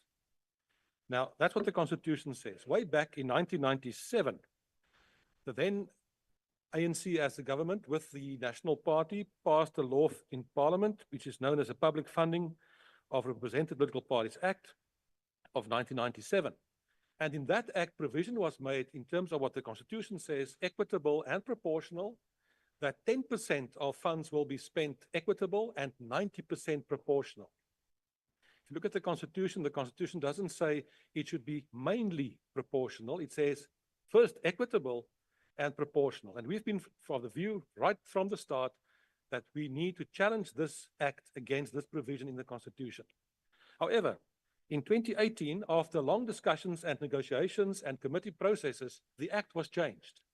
And we reached a compromise to move away from what we believe is unconstitutional with 10% against 90%. And the new decision was, and the act then made provision for a different interpretation, which said 33%, 1/3 equitable, and 2/3 proportional. That act came into being and was implemented. However, very shortly before the last election, in the last dying weeks of the term of the previous parliament, the ANC government at the time found it a good idea to amend the law again and to revert back to the original proposal, back to 10% equitable and 90% proportional. If we thought that it was unconstitutional then, we are of the view that it's unconstitutional still today. Now, I hear that there are all kinds of processes that involve the IEC and all kinds of workings. We will engage there and try to convince that we move away from this 10%, 90%, which we believe is to the detriment of democracy. This is not what the Constitution says. However, if we cannot convince and if we are not heard, I want to inform you that we will challenge this in the courts to make sure that this is constitutional. It cannot be constitutional to say 10% equitable and 90% proportional that favors bigger parties. That is not how democracy is supposed to work. I hope that we can succeed in a different way and come together and have this amended to have an equal and a more prosperous situation. Just imagine. The compromise was 1/3 equitable and 2/3 proportional. Do you really want to run the risk that the court may come with a judgment and says 50% equitable and only 50% proportional? Go and have a look at the wording of the Constitution. Thank you, Chairperson. Thank you. The next speaker is the Honorable Ngubeni.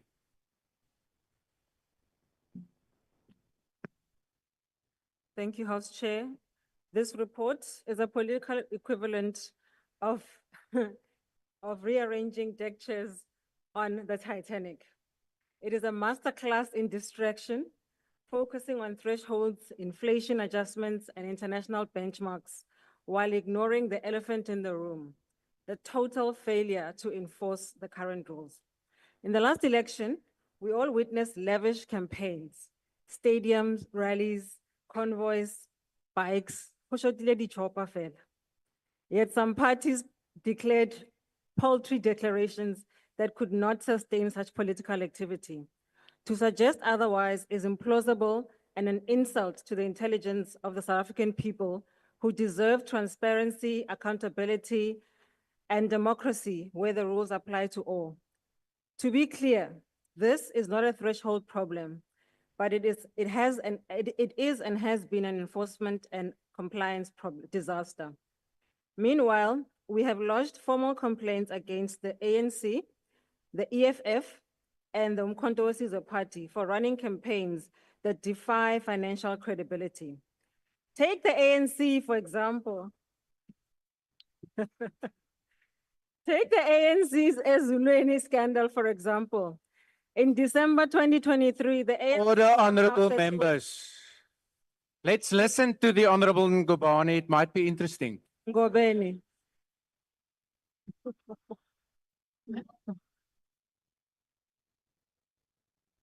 Order. Can I be protected, Speaker?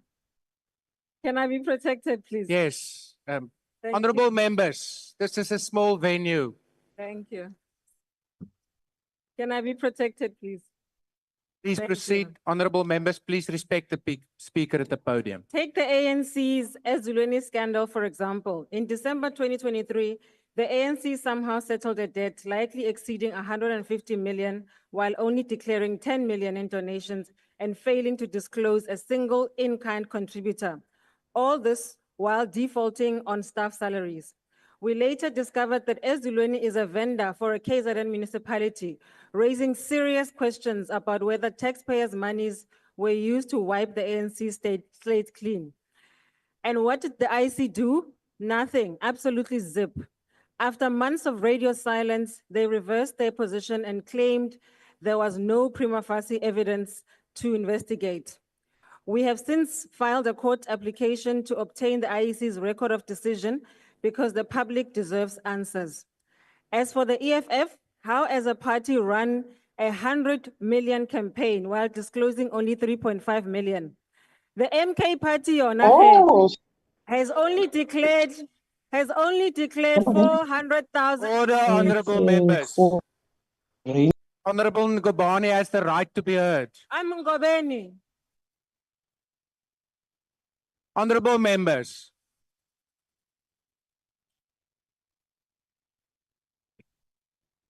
Honorable Ngubane, please continue. Chair, I'm Honorable Ngobeni. My Ngubeni apologies. is somebody else entirely. My apologies.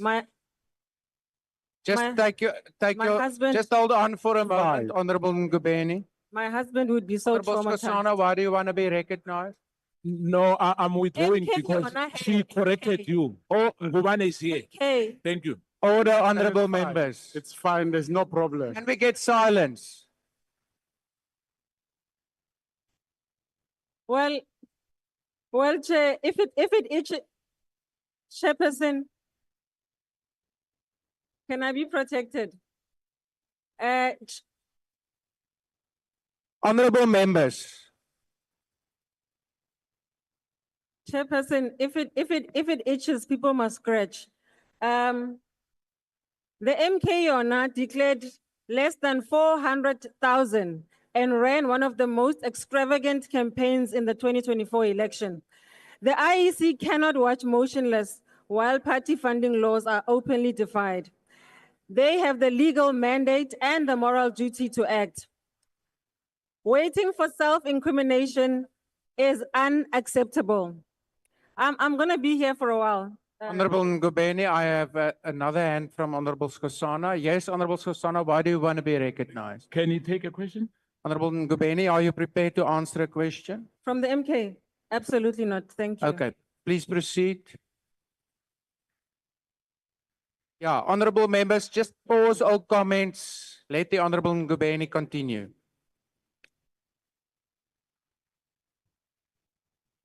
Why does the president have the unilateral power to amend funding thresholds? That is not oversight, that is regulatory capture. And they would be happy because I'm mentioning the president and not the other one at this moment. Action SA, by the way, let me balance the MK real quickly as I conclude, Chair, because you know the Honorable Ngubane was speaking with a fork in his mouth. Action SA has declared every cent because we respect the law, unless this House decides otherwise. Having placed our concerns on the record, we welcome the committee's report. Thank you. Thank you. The next speaker is the Honorable Swart. Thank you, House Chair. House Chair, the ACDP has studied the report, which basically doubles the upper limit of donations from 15 million to 30 million and the threshold from 100,000 to 200,000, and also to determine the lacuna in the law following last year's hasty amendment. Now, Chairperson, I think the previous speaker, Ngubeni, very aptly illustrated that there are deficiencies with the IEC's capacity to implement the provisions of the Political Party Funding Act. And this is pointed out in the report itself, that the IEC needs further capacity in this regard. And it is concerning when smaller parties like the ACDP discloses every donation, every membership, and every donation in kind as well, that this might not be disclosed by other parties. Chairperson, I would also like to affirm what Dr. Mulder said, and that is the impact that was had on smaller parties, smaller growing parties that were severely impacted by what we believe was the unnecessary amendment to the party funding formula contained in last year's Electoral Matters Amendment Act, which, as we know, was rushed through just before last year's election and resulted in certain political parties receiving up to 50% less in state funding. This we argued then in a petition to President Ramaphosa by almost every smaller growing party was unconstitutional and, as Dr. Mulder pointed out, breached Section 236 of the Constitution, which requires political party funding from the state on an equitable and proportional basis to enhance multi-party democracy. Chairperson, as a result, parties are now required to engage in far more vigorous fundraising to make up the shortfall in state funding. However, many donations, in our experience, do not want their identities reflected or revealed due to concerns of intimidation, due to fears of losing state contracts, the chilling factor which was referred to. And as a result, the increase in this threshold will assist smaller growing parties to raise much needed funds, thus, in our view, contributing to multi-party democracy in the country. And of course, this needs to be balanced with the need of accountability and transparency in political party funding.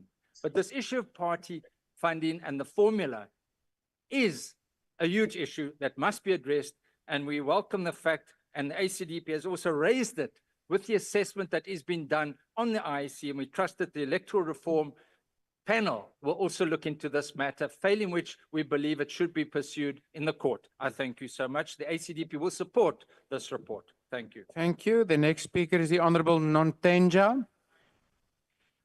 Thank you, Honorable House Chair. The UDM supports the recommendations to increase the upper limits to 30 million and the disclosure threshold to 200,000 per financial year. This position is not taken lightly. We have considered both the realities of today's political climate. Political campaigns today are far more demanding, both financially and logistically.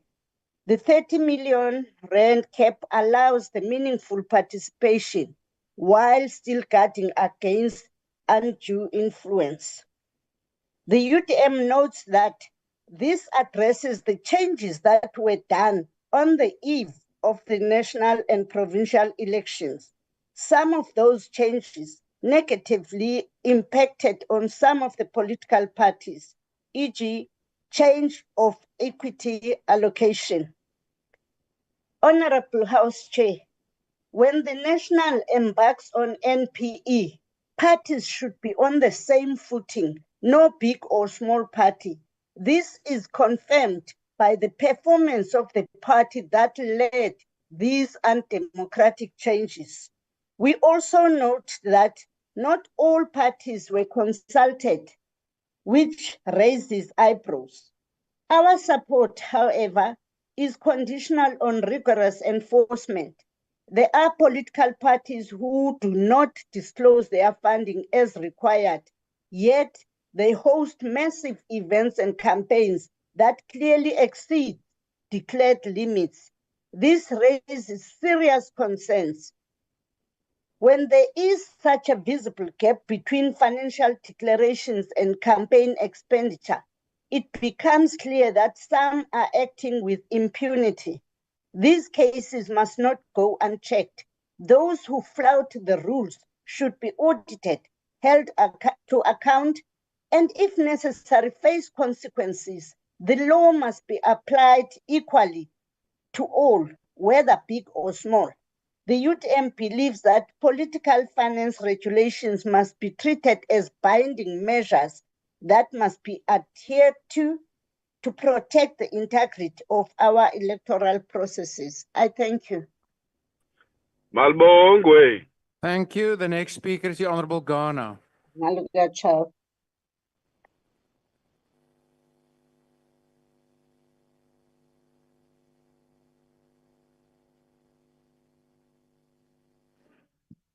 I will resist the temptation to respond to those ones that have never declared who funds them. That is the EFF and MK. Honorable members, fellow South Africans, I rise to speak about a subject that often raises eyebrows, the political party funding. For too long, donations to political parties in South Africa have been seen as suspicious and even shameful. This stigma has created a toxic environment where funding our democracy is treated as a dirty secret. It is time we change that narrative. We must begin to view political donations not as backdoor deals, but as essential part of a healthy democracy. Just as we fund charities, educational initiatives, or social causes we believe in, we should feel proud to support political movements that align with our values. Supporting a party is supporting an idea, a vision for South Africa. Why should that be a taboo? Let us also acknowledge a truth we often forget. The democracy we enjoy today was funded. It was built through the contributions of individuals, civil society, and the international community who believed in freedom, equality, and justice. Our right to vote, to protest, to speak freely, all of that came at a cost, and sustaining it requires continued investment. If we want clean governance, accountable leadership, and meaningful change, we must empower political parties to operate transparently and independently. That requires resources, not just from big donors, but from ordinary citizens who want to see a better future. It is time to make it fashionable. And yes, I'm saying fashionable to fund democracy, because a donation to a political party is funding democracy. Let donating to a political party be seen as a civic engagement, as socially conscious as recycling or voting. It needs to be worn with pride. By removing the stigma, encouraging transparency, and promoting public participation in political party funding, we're not only strengthening political parties, we are strengthening democracy itself. Thank you. The next speaker is the Honorable Glaze Webster.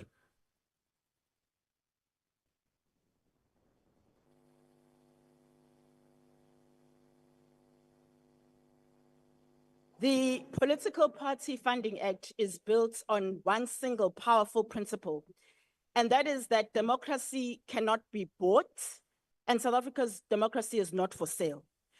So there can never be a possibility that money can override the will of the people.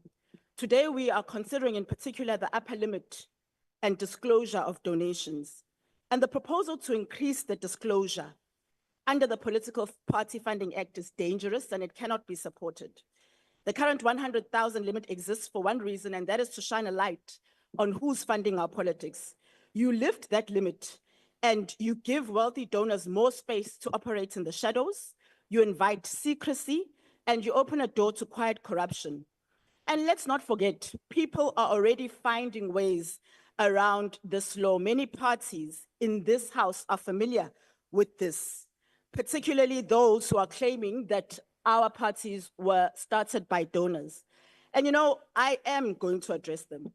The real tragedy with that is that a party that claims to stand for the empowerment of Black people cannot actually celebrate that young Black leaders would start a political vehicle to enhance democracy in South Africa and would rather undermine the agency of Black leaders than support that.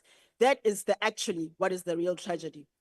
Instead, what happens with such parties is that donors are funneling monies through back doors, through friendly NGOs and foundations to actually avoid disclosure. They exploit loopholes, and what are we doing about it? We just allow it. So let's call it what it is. To increase the threshold would be to protect the powerful and not the people. If we raise the threshold, fewer donations will be disclosed. We already have donations that are not being disclosed, and we'll have less transparency. We should be going the other way, and we should be tightening the rules, and we should be closing loopholes. When big money enters politics without scrutinies, it buys silence, influence, and loyalty, and it sells out the South African voter. It is our job to stop our democracy being a playground for private interests. This House is supposed to serve people and not donors, particularly not secret donors. We won't support more secrecy. We are not going to sit quietly while political finance becomes a backroom deal. Protect the threshold, enforce the rules, clean up party funding instead of watering it down, because South Africans deserve a democracy that bends to South Africa's will and not to the highest bidder. I thank you. Thank you. Is there a speaker on behalf of the ATM? Thank you, House Chair. The ATM notes with serious concern the Portfolio Committee report on setting the upper limit and disclosure threshold to political donations. Let us be clear, the 30 million upper limit and 200,000 disclosure threshold now recommended by this House do not advance democracy. They entrench elite capture of our politics. We remind this House that the original failure to set these limits created a legal vacuum, one exposed by my vote counts and remedied only by court intervention. Now Parliament seeks to legitimize massive donation that open the floodgates for private interests to dominate public policy. While the IEC struggles to enforce basic disclosures, we are normalizing a system where those with deep pockets can buy influence, while ordinary South Africans are left on the sidelines of power. ATM rejects this path.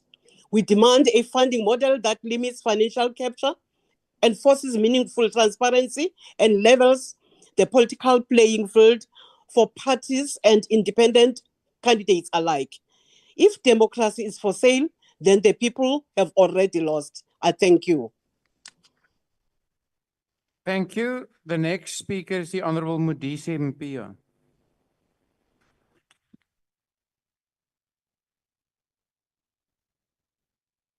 The ANC stands in support of the draft resolution on political party funding of the report of the Portfolio Committee on Home Affairs as presented by the chairperson.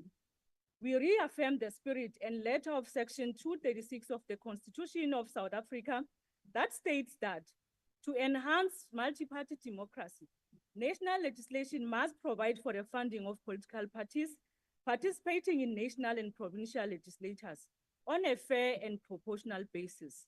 Section 7 of the Act sets out the purposes for which political parties may use the funds, which includes the following: to develop the will of the people, to bring the political parties' influence on the shaping of public opinion, to exercise an influence on political trends, and to ensure continuous and vital links between the people and the organs of state. For this, to fulfill this constitutional obligation of enhancing multi-party democracy, political parties not only campaign for elections, but also develop policies and manifestos, do public and citizen education, engage in voter education and voter registrations, explain the work of government to citizens, and ensures that their representatives are monitored and held accountable. The Constitution makes provision for adequate funding of political parties from the fiscus. However, this has never been the case, given the other national development demands such as housing, infrastructure, education, health, and over the last decade, with the challenges of poor revenue growth, political parties remain largely reliant on private donations and their own fundraising efforts. The upper limit of 15 million did not take into account what is required to run political parties with extensive network of structures in every ward of the country, as well as the obligations on policy development and monitoring, communications and public relations, which are required to ensure an engaged populace. The ANC's submission is that the limits have not contributed to all the objectives set out in the Act. Honorable Except to member, make- just pause for a moment. Honorable members on the virtual platform, please ensure that you remain muted. My apologies, honorable member, please continue. Except to make the process of I've been donations more muted. transparent. It has certainly not contributed to equity nor discouraging undue influence. In arriving at this determination for this resolution, we have seriously considered the views expressed by various political parties, individuals from interested stakeholders, as well as presentation by the Parliamentary Budget Office, as the chair alluded to. We support the draft resolution on putting the lower limit for disclosure at 200,000 and the upper limit of 30 million per donation by a single donor of a political party per year.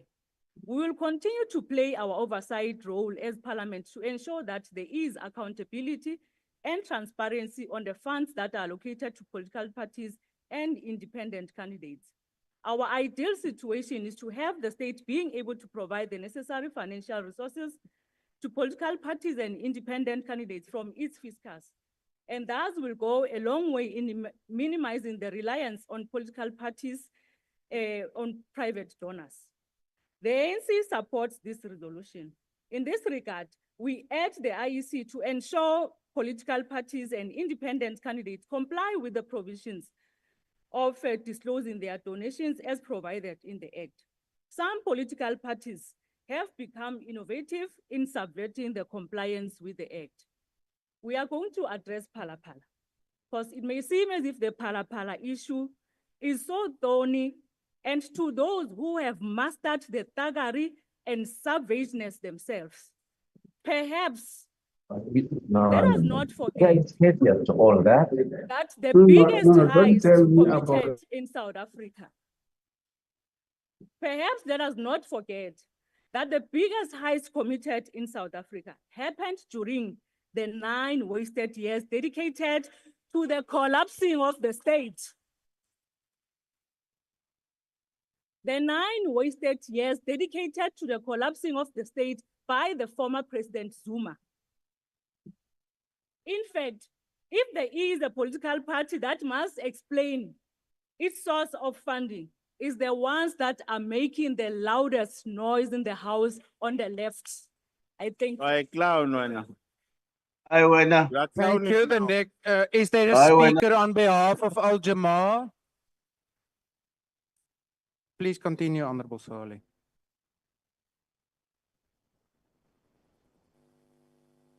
Thank you, Honorable Speaker. For Al Jama, it is simple. If you have nothing to hide, ensure accountability and transparency and true democracy. All funds, whether private or public, should be disclosed, and where those funds come from, all donations should be disclosed. People should not hide who and where their donations and funds come from, no matter what the amount is. Limits should not be increased. We should disclose every single cent. We know all too well how funds are hidden. True democracy is through education of voters to make decisions. Let's educate them. Let them know where your money comes from. We should serve people of this country, not buy people's votes. And the increase of limit and lack of disclosure threatens our democracy. I thank you. Thank you. The NCC, Honorable Adams.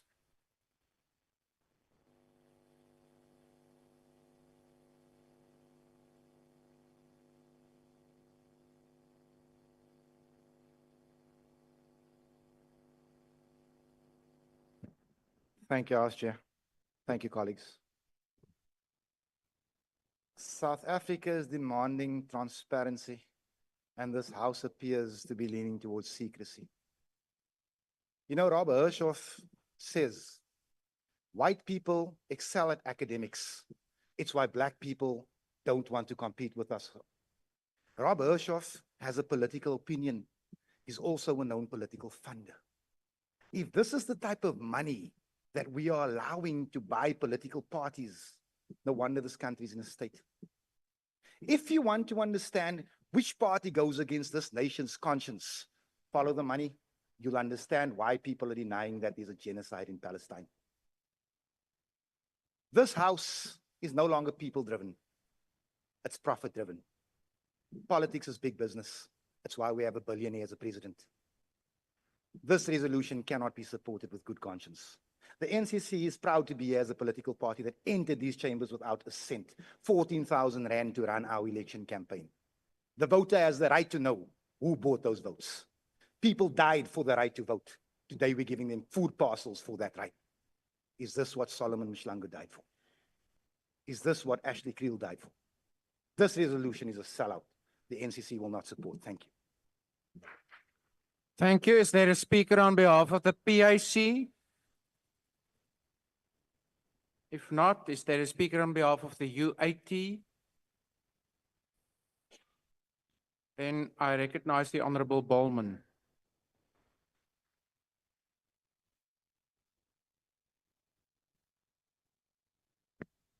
Honorable House Chair, honorable members, South Africans deserve a political system in which democracy's funding is transparent, equitable, and instills trust, not fear. This was the vision behind the introduction of the Political Party Funding Act, a vision we share and continue to support. Its objective of bringing openness to political funding remains critical to protecting the integrity of our democracy.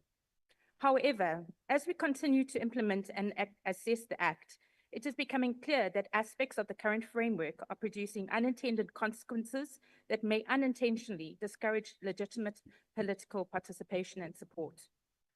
One of the most pressing challenges we face is the growing concern around donor exposure and the unintended fear of reprisal it creates. There are increasing reports, well documented in public discourse and academic studies, of donors withdrawing support due to concerns over reputational harm, political scrutiny, or commercial consequences. This is especially relevant in contested areas or where political views may be polarizing. One party leader was even quoted publicly advising supporters to donate less than 100,000 rand to avoid disclosure, warning that donors could be chased and destroyed. House Chair, this is not about hiding donations. This is about ensuring that transparency does not unintentionally become a deterrent. We must find the right balance between public disclosure and legitimate donor privacy in sensitive contexts. The Public Affairs Research Institute has cautioned about this chilling effect and its potential to suppress political diversity, particularly affecting new and smaller parties that rely heavily on private funding to get a foot in the door. In addition to donor concerns, the cost and complexity of compliance with the current system has become a major hurdle for many political actors. The cost of campaigning continues to increase. Smaller parties in particular face steep compliance requirements disproportionate to their resources and rising administrative demands from the IEC. While the goals of transparency and accountability are essential, the current reporting regime may be placing unintended strain on the very democratic diversity we are seeking to encourage. Furthermore, the loss of major donors, citing fear of backlash or public exposure, has reduced legitimate financial support and created conditions where donations may shift to unregulated or indirect entities, undermining the very transparency we are seeking to uphold. House Chair, another area that deserves attention is the importance of consistent enforcement. Allegations of underreporting must be addressed swiftly and visibly to uphold public confidence in the system. Where evidence exists, we should not shy away from transparent, fair, and impartial investigations. This is not a question of blame, but of bolstering the credibility of a system we all depend on. Even the IEC has acknowledged that the Act may require stronger enforcement mechanisms to meet its objective fully. In this regard, we support any initiative that ensures all political stakeholders operate within a level and accountable playing field. Honourable members, the Democratic Alliance supports the amendment to raise the disclosure threshold from 100,000 Rand to 200,000 Rand, and the annual donation capped from 15 million Rand to 30 million Rand. These changes are reasonable and pragmatic. They acknowledge the rising cost of campaigning and provide much needed breathing room for both donors and parties without compromising the principles of transparency. However, these amendments should be the beginning of a broader conversation, not the end. This is not about loosening accountability, but about strengthening democratic participation in a way that is inclusive, fair, and sustainable. House Chair, this is not a critique of any individual or institution. It is a constructive call to strengthen our collective commitment to a democratic system that is both transparent and enabling. Transparency must empower, not intimidate. It must foster participation, not fear. And it must build trust, not silence the voices. We commend the work that is being done by the Department of Home Affairs and the IEC under difficult and evolving circumstances. Our aim here is to work collaboratively to ensure that this legislation continues to meet its purpose. Let us move forward, not with bias, but with courage and commitment to create a political system that South Africans can truly believe in. Thank you. Thank you. Now- I will In now other words, they recognize still the have that- Honorable Deputy Minister of Home Affairs.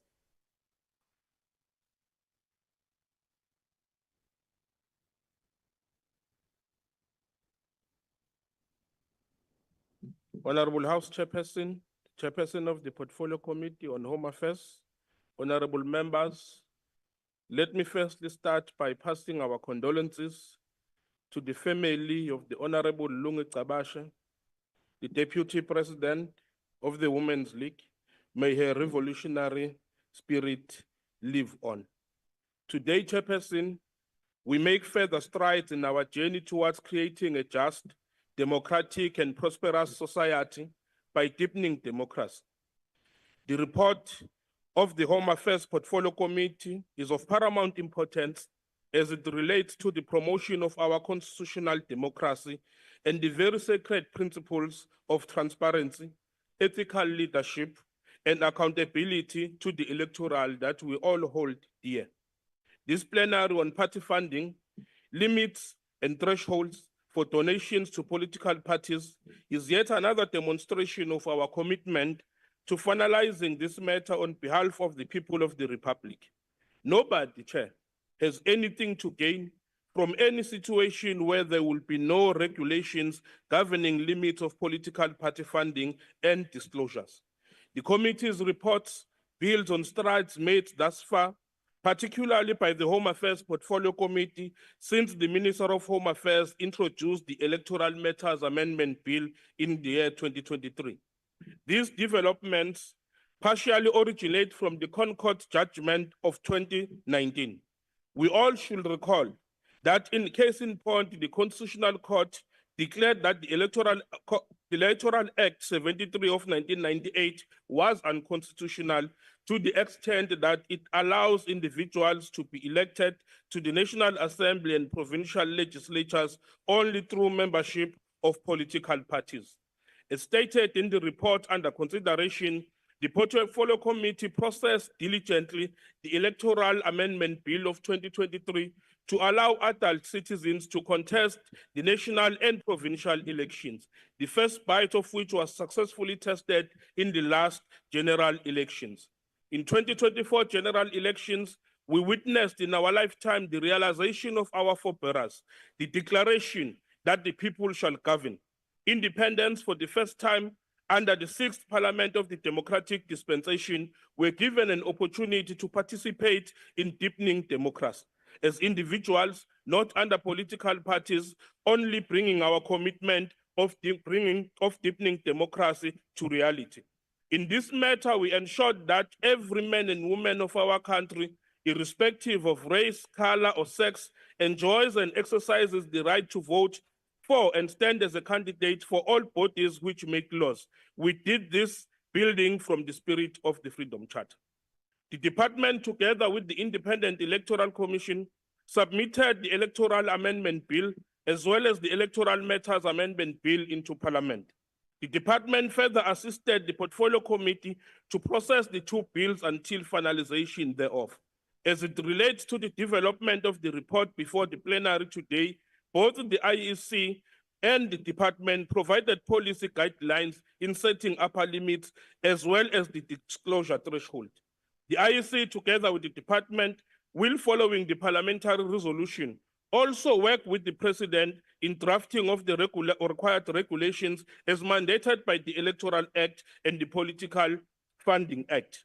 At this point, allow me to convey my deepest gratitude and appreciation to the chairperson and all members of the Home Affairs Portfolio Committee for the sterling work that they have done, which has really been unsurpassed dedication they have on this process. We support the committee's report unconditionally, believing that it will also receive unwavering support in this August House in light of the meticulous work the committee and various parties put in for it to see the light of day, sparing neither strength nor courage.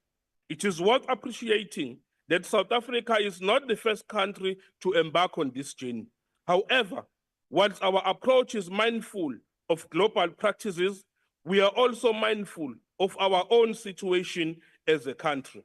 The global community continues to create checks and balances in creating more state dependency on the fiscus and funding of political parties. This assists in reducing the risk of foreign funding, which places our democracy at perils of foreign influences. Many countries have embarked on similar legislative approach in increasing fixed monetary limits, in some cases, even percentages of limits.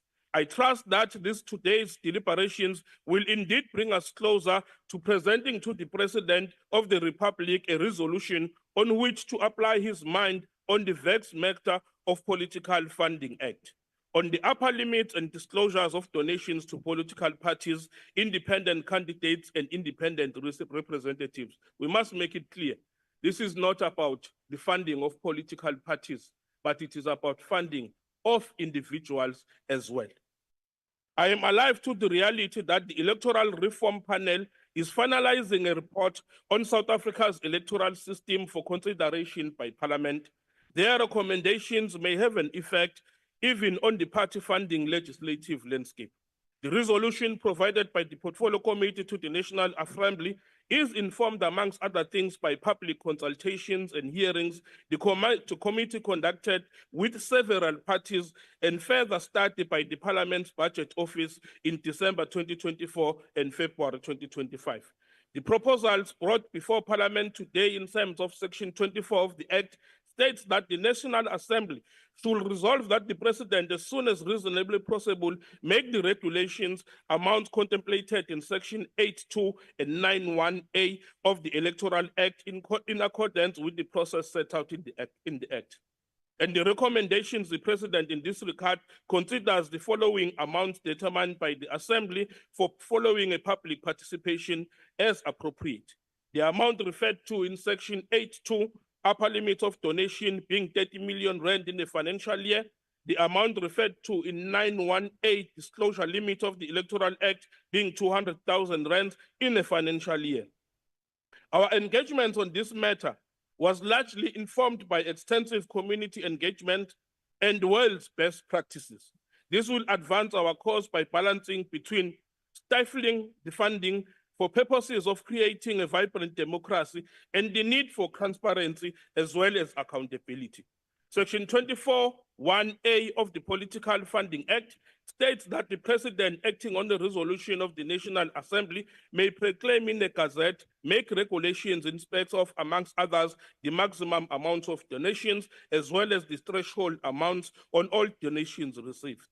House Chairperson, although the High Court in the above matter provided a read-in as temporary relief to address a lacuna in law in respect of Section 8.2 and 9.1A of the Electoral Act irrespectively, the High Court expressed its expectation that we as Parliament must attend to this matter on behalf of the people of the Republic in a robust and urgent matter such as this matter deserves. And that is what brings us here today.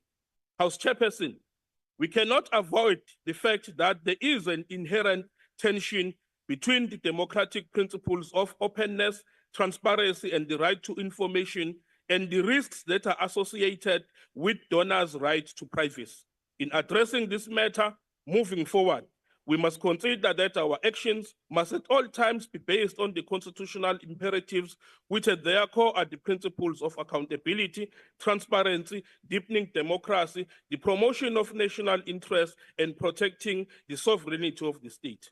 The Constitution makes great provision for funding to be made available for the promotion of democracy through the fiscus, and that should be the main funding point of our democracy, the fiscus.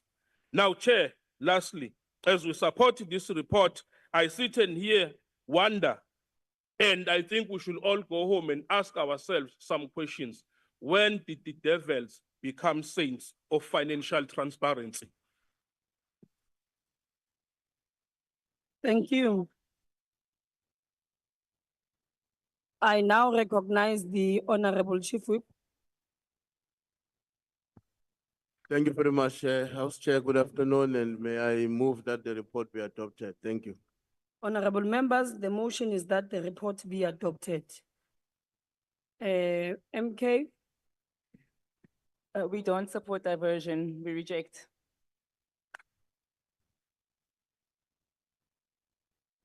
ATM, Al-Jama, The ATM objects. Thank you. Al-Jama objects. Osa. Osa objects.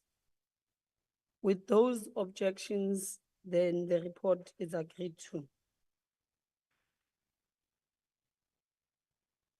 Honorable members, before we move to yes, honorable member.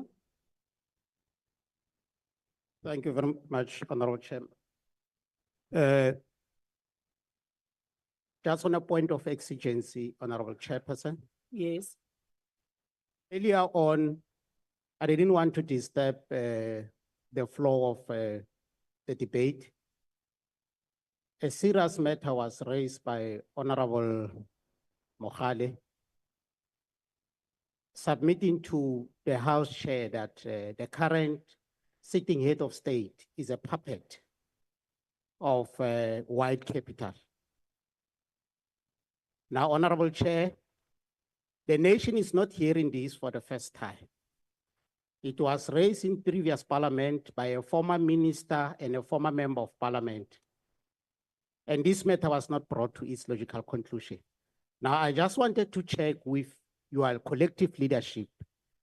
What are the prospects of receiving submissions from those who have information on this matter. Because I can tell you now, we are hearing this thing even in the street of this country. Workers, former mine workers who serve under the leadership of the Okay, current head Honourable of state Member, have the same claim. Honourable Member. What are the prospects of receiving submission from the Honourable public? Member. So as this matter is brought to Please its take- logical conclusion. Please take your seat. What are the prospects? Please take your seat. I think I've afforded you an opportunity to raise your issue, but I think you would have raised the issue while at that time there was the chairperson or the deputy speaker who was sitting here. You could have raised that issue, but we have passed now. Maybe you can then submit your concerns through the Rules Committee or through the Speaker's office so that that matter is looked into. But for now, we will proceed with the House. Honorable Dlagute. Thank you, Honorable House Chairperson. I just want to assist the member. I respect your ruling. Rule 85(2). Anyone who has anything to say about someone, they must submit a substantive motion that supports their statement. Thank you. Okay, I think we have passed on this issue as I have ruled on it, honorable members. Honorable Mulder. The Honourable Chairperson, just on the same point, I think the Honourable Member from Royan should bring a substantive motion and we should give him 1 weekend to do so. Honorable members, I would not want us to continue with this matter. I've ruled on this. Honorable members, honorable members, honorable members, I don't want us to continue on this issue because we have ruled on it and we will continue. Honorable Reddy, I'm not going to recognize you because I am moving on this issue and I've said I didn't recognize you. We'll bring the motion Honorable tomorrow, Reddy, not after the Honorable weekend. Reddy, Thank you. you are not allowed to do that. I did not recognize you. And I'm cautioning you now. You do that again, I will ask you to leave. Honorable members, before we continue with our program, there's a draft ruling on the 6th of May during the debate on Workers' Day, leveraging industrialization and trade to realize decent work and social justice. A point of order was raised by Honorable Mikalakis in respect of remarks made by Honorable Adams, which in the view of Honorable Mikalakis was deemed unparliamentary and misleading. I undertook to study the Hansard and revert to the House with the ruling. Having now had an opportunity to study the unrevised Hansard, I wish to rule as follows. The Hansard records Honorable Adams as having said they are about to bring Maria's coin back into Saldanha Bay. He said colours aren't fit for management positions. They did not say a thing about it. It is the unofficial party stance. Those people don't care. I believe the short whip has a point of order, Chair. I mean, sorry, Chief Whip. I did apologize, Chairperson. Members are no doubt aware that the Constitution affords us freedom of speech subject to the rules and orders of the House. Assembly Rule 82(1) provides that in the House plenary sessions, members must refer to one another in respectful terms. Assembly Rule 85(1) provides that no member may cast personal reflections upon a member's dignity or verbally abuse a member in any other way. When determining whether a particular remark in parliamentary is not, the presiding officer must always consider the tone and context in which it was made. After a careful consideration of the context In this matter, I rule that Mr. Adams' reference to Mr. Mikalakis as short chief whip was bluntly disrespectful and a deliberate mockery, contravening Assembly Rule 82 and potentially Rule 85, given the personal nature of the remark. The unrevised Hansard record shows that Mr. Adams subsequently apologized and rectified the remark. Given this prompt retraction, the point of order has become mute. I wish to emphasize, however, to Honorable Adams and all other members of this House that enthusiasm cannot be allowed to diminish formality and disrespectful of the House. In addition to this point of order, Honorable Mikalakis alleged that Honorable Adams misled the House by indicating that the Minister of Agriculture referred in a specific way about a specific population grouping. I wish to clarify that the unrevised Hansard recorded Honorable Adams as having referred to Maria and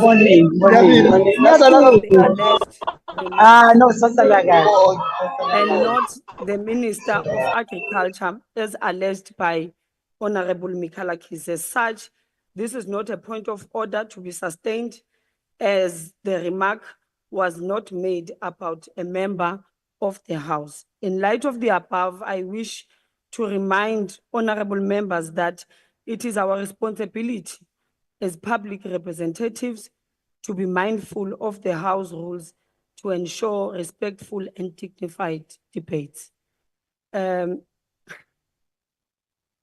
We now move, honorable members, to motions without notice.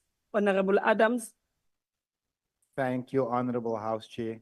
I just wish to remind the House Chair of Honorable Mikalakis' point of order earlier about frivolous points of order. Thank you, Chair. That is not a point of order because I was just reading a ruling, but we now move to, yes, Honorable Member.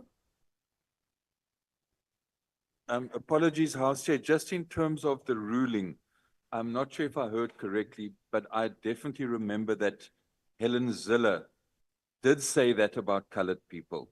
Was he referring to Helen Ziller or was he referring to someone else? I didn't hear who he was referring to. No, I've just read out who he was referring to, but it is definitely not Ms. Helen Zil. We now move to motions without notice. Does any member of the ANC wish to give a motion without notice? Thank you, Chairperson.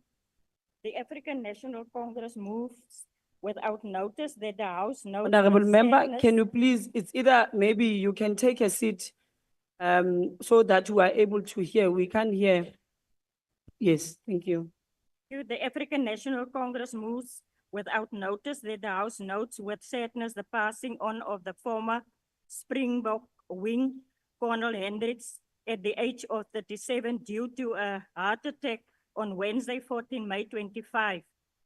Remembers that the popular winger who played 12 tests for the Springbok was playing for the Boland Cavaliers this season and helped them secure qualification into the year of Currie Cup competition. Further remembers that he was part of the Blitzbok team that won gold at the World Games in Cali, Colombia, and also gold at the Glasgow Commonwealth Games in 2014. Recalls that his career, Hendricks play as a South African rugby union player for the Bulls in Super Rugby, the Blue Bulls in the Currie Cup, and the Blue Bulls in 15 the Rugby Challenge. Further recalls that he also founded the Colonel Hendricks Foundation and gave back to the community of Wellington, supporting young players from improvers to the backgrounds and the community nursery school, and conveyed its heartfelt condolences. Honorable Member, your time has expired. Colonel Hendricks, I thank you. If there are no objections, I put the motion. Agreed to. The DA? Honourable House Chair, on behalf of the Democratic Alliance, I hereby wish to move without motion that this House recognizes and honors the work done by the many amazing healthcare workers in the government sector who continue to serve patients to the best of their ability, despite the challenging circumstances under which they work. Today recognizes and honors Dr. Nikki Aloto, the head of the Pietermaritzburg Burn Service, who with remarkable dedication and compassion fights the forgotten public health crisis of burn injuries, which disproportionately affects children and the poor. Honors her remarkable commitment to providing vulnerable burns patients in government hospitals in Pietermaritzburg and KZN with the best possible care, despite extremely challenging circumstances, and honors her determination to support, train, and help other doctors to provide a high quality of care to burn victims all over South Africa. Urges district, regional, and tertiary hospitals all over the country to implement the protocols developed by Dr. Aloto in Pietermaritzburg so that patients are able to get the care that they deserve and improve their chances of a full recovery. I so move. If there are no objections, I put the motion. No objections, agreed to. MK.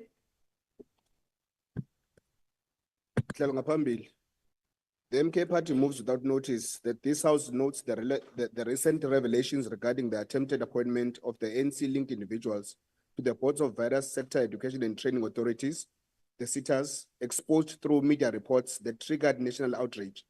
The House further notes that the MK party formally wrote to the chairperson of the Portfolio Committee of Higher Education to seek clarity on these alleged deployments. Shockingly, the chairperson claimed to know nothing about these appointments, a concerning admission for someone tasked with oversight. The House further notes that the following public pressure and strong statement made by the MK party, the ANC announced the withdrawal of these appointments to a quiet retreat without denying the legitimacy of the original reports. This is not an isolated incident. It is the part of a calculated strategy by the ANC to capture institutions through the back door. In the past, they had succeeded because they ruled unchallenged.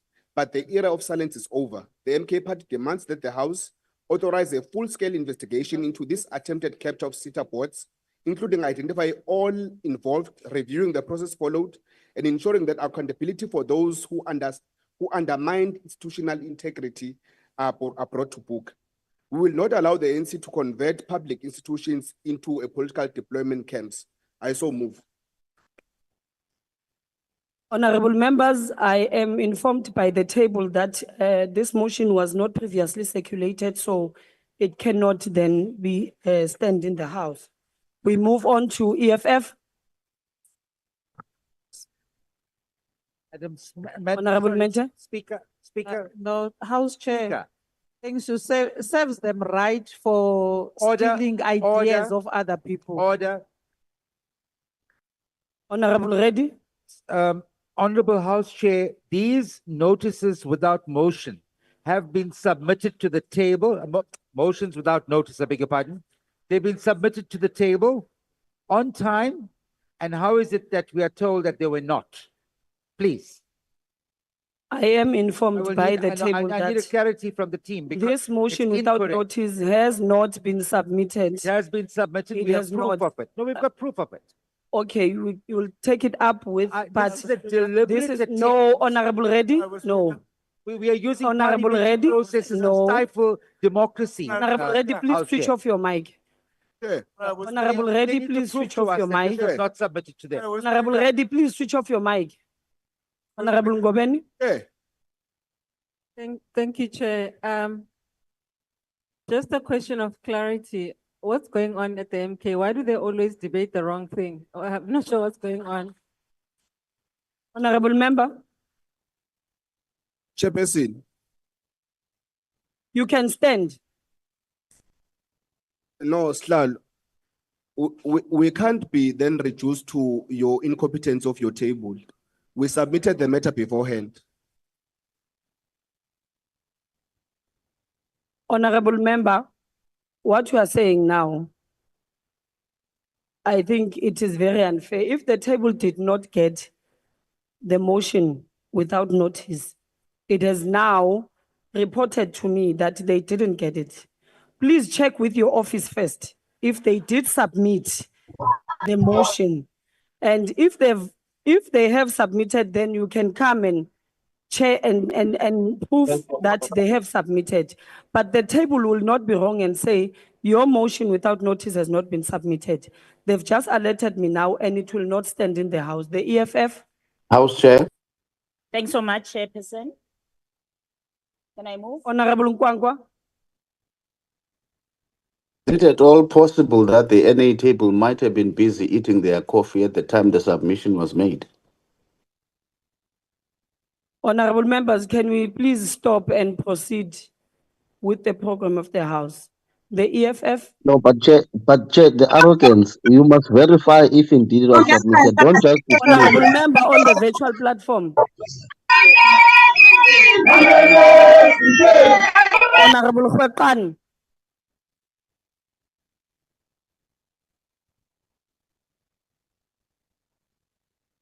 Honorable members on the virtual platform, please do not unmute when you have not been recognized.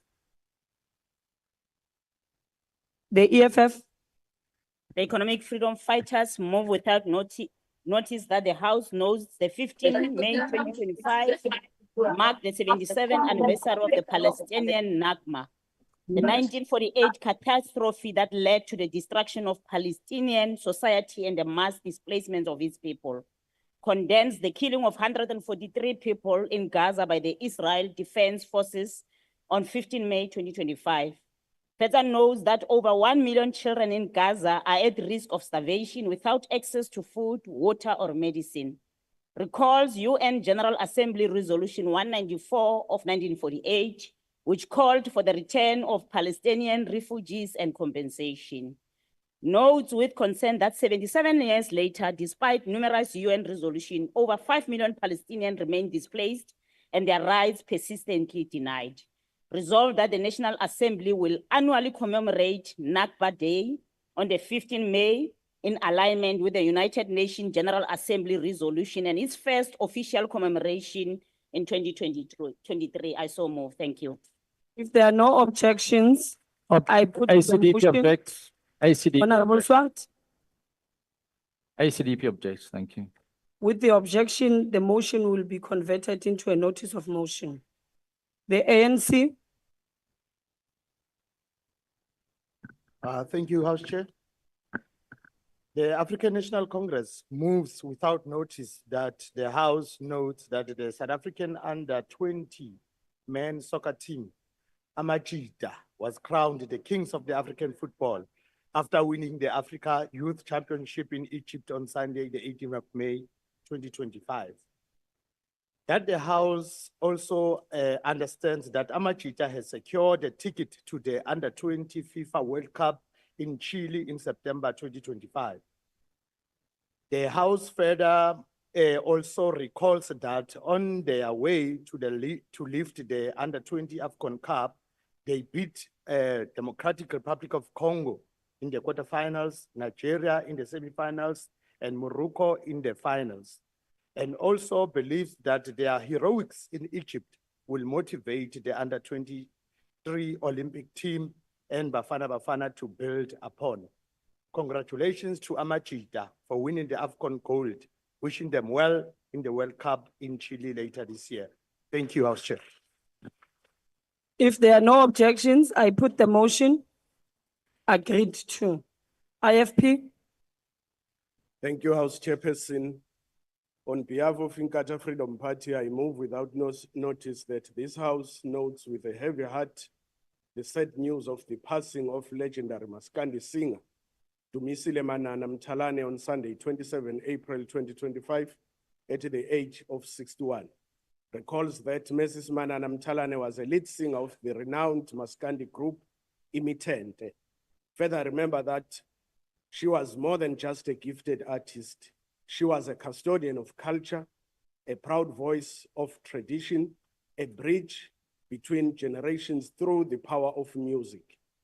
That this House acknowledges that her voice and artistry touched countless lives and brought comfort, pride, and identity to many South Africans. Further acknowledges that despite the loss of two founding members, Mrs. Manana Mtalane recruited her children into the group, and the group survived to a point where it scooped a summer award in 2016, expresses its deepest condolences to her family, Imitente, Maskandi artists, Maskandi listeners, friends on the passing of Dumisile Manana Mtalane. I so move. If there are no objections, I put the motion. Agreed to. PA.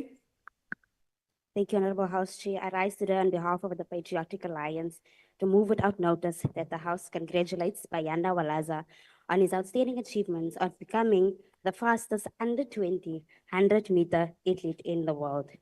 Recognizes the outstanding achievement of Bayanda Walaza, a young South African under 20 athlete who triumphed in the 100-meter sprint at an international competition in Chile, showcasing the talent and potential of South Africa's youth in athletics.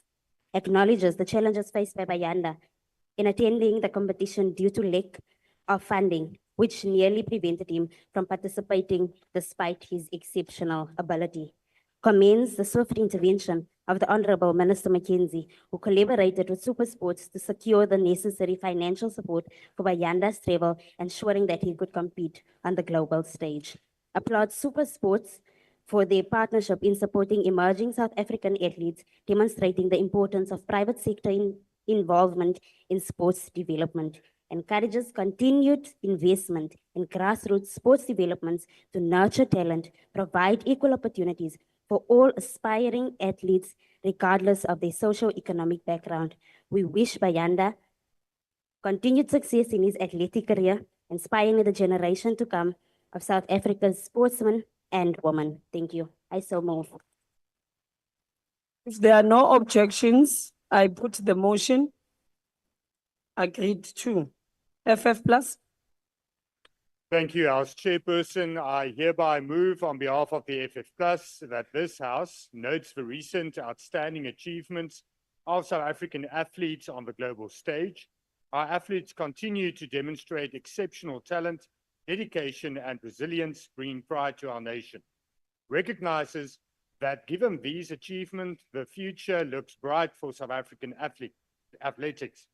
Furthermore, notes with concern that this promising future is under threat due to athletic stadiums that fail to meet the required world accreditation standards. Takes note that the recent South African Schools Athletics Championships were held on such an unaccredited stadium in Bloemfontein, rendering the achievements by athletes there, such as Rumey Burger, unrecognizable by world athletics. Nevertheless, congratulates Burger on securing the fastest time in the world for girls under 18 in the 100-meter. Although not internationally recognized, it is still a remarkable accomplishment that underscores the potential of South African athletes.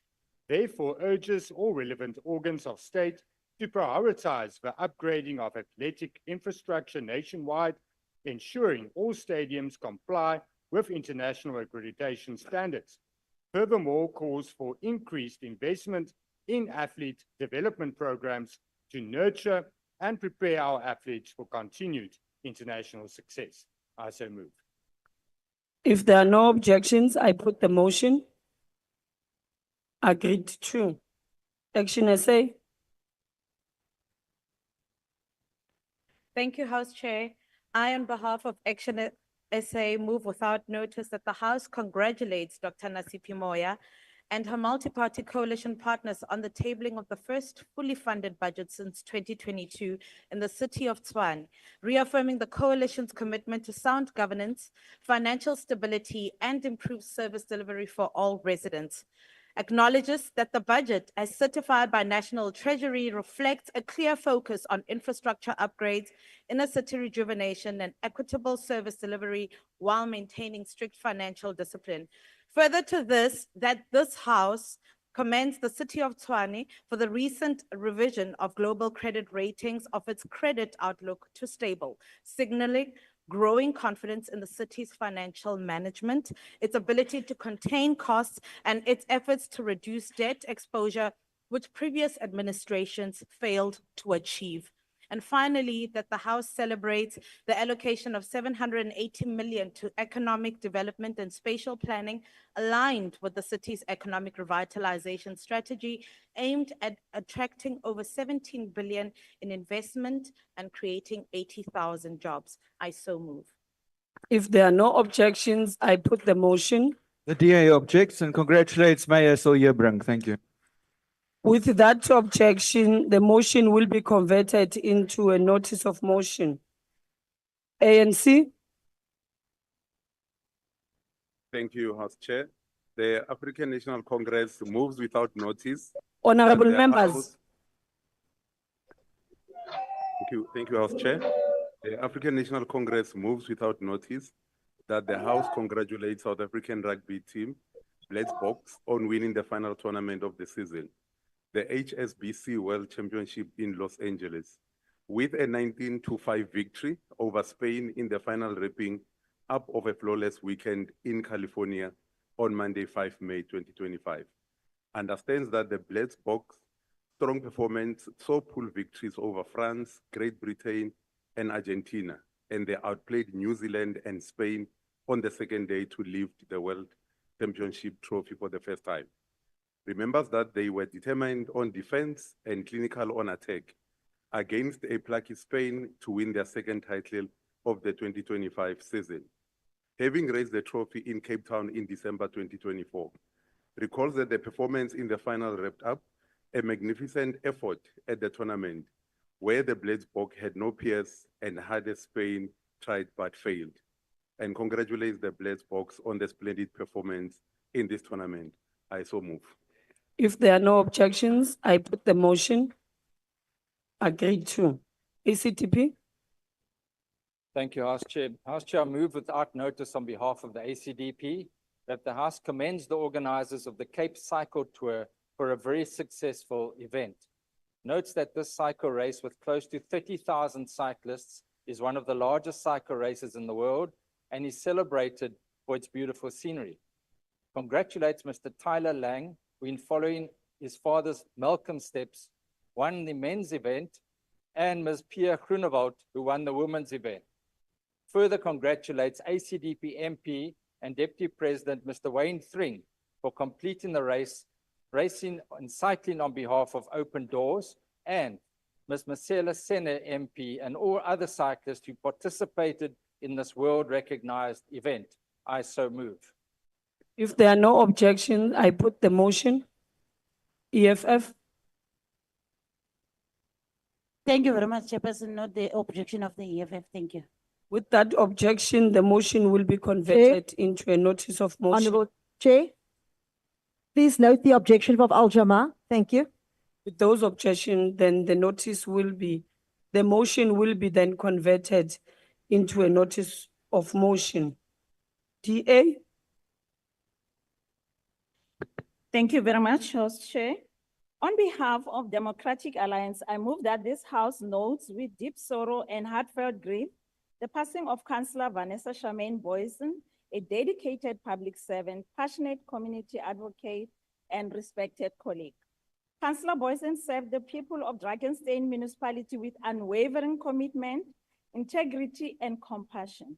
Her leadership, tirelessly advocacy for social justice, and efforts to uplift the vulnerable in our communities have left an indelible mark on our municipality and the lives of many. Her passing is not only a great loss to her family, friends, and loved ones, but also to the council and the constituents. I move that this House extends its deepest condolences to the family, friends, and loved ones of Councillor Vanessa Charmaine Boyson. Acknowledge and honor her significant contribution to local governance and community development within the Drakenstein municipality. Her passing is not only a great loss to her family, friends, and loved ones, but also to the broader Democratic Alliance family. May her soul rest in peace. I so move. if there are no objections, I put the motion. Agreed to. MK,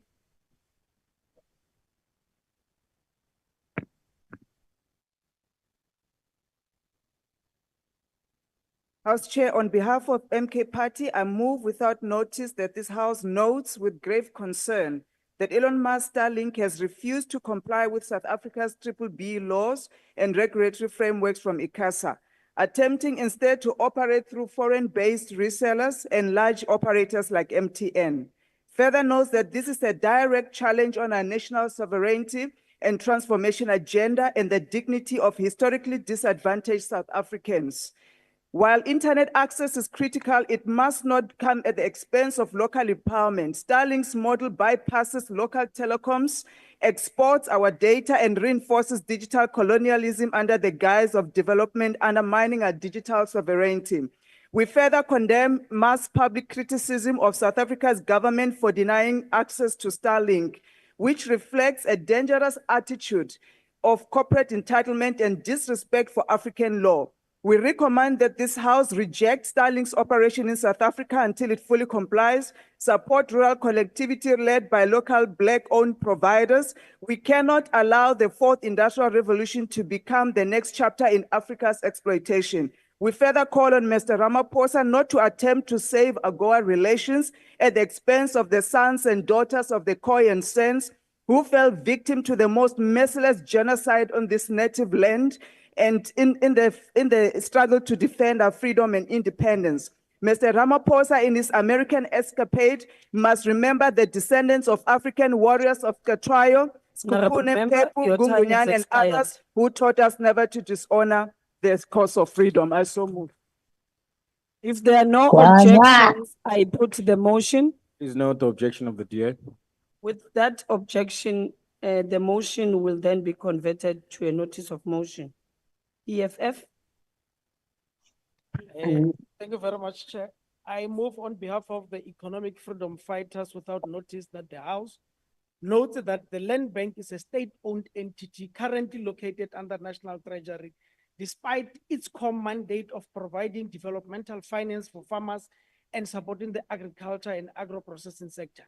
Further notes that the Land Bank serves as a fund administrator and implements the blended finance BEE funding and the agro-energy fund on behalf of the Department of Agriculture. Acknowledges that the Department of Agriculture, along with the Department of Trade, Industry and Competition, bears the primary responsibility for implementing the agriculture and the agro-processing master plan, yet has limited oversight powers over the Land Bank due to its misalignment in reporting lines. Expresses concern over the disjointed and incoherent manner in which the Land Bank currently operates in relation to the sector it is meant to serve, undermining effective policy implementation. Resolved that the Portfolio Committee on Agriculture, the DTIC, and the Standing Committee on Finance convene a joint sitting to hear submissions from stakeholders and table a report with recommendations on the appropriate location of the Land Bank and measures to strengthen oversight in the interest of food security and the broader South African economy. I so move. If there are no objections, I put the motion. Agreed to. UDM? Honorable House Chair, on behalf of United Democratic Movement, I move without notice that the House notes with deep concern the issues raised by the Anthony Liboski Educational Trust about the teacher burnout, overcrowding classrooms, unsafe working conditions exacerbated by crime, the severe lack of resources and poor infrastructure in schools in rural areas, which undermines the effectiveness of teaching and learning. Further notes that Nadia Luboski, director of the Anton Luboski Educational Trust, has pointed out the widening disparities between well-resourced schools in urban areas and those in rural and underprivileged communities, emphasizing the urgent need to address this divide.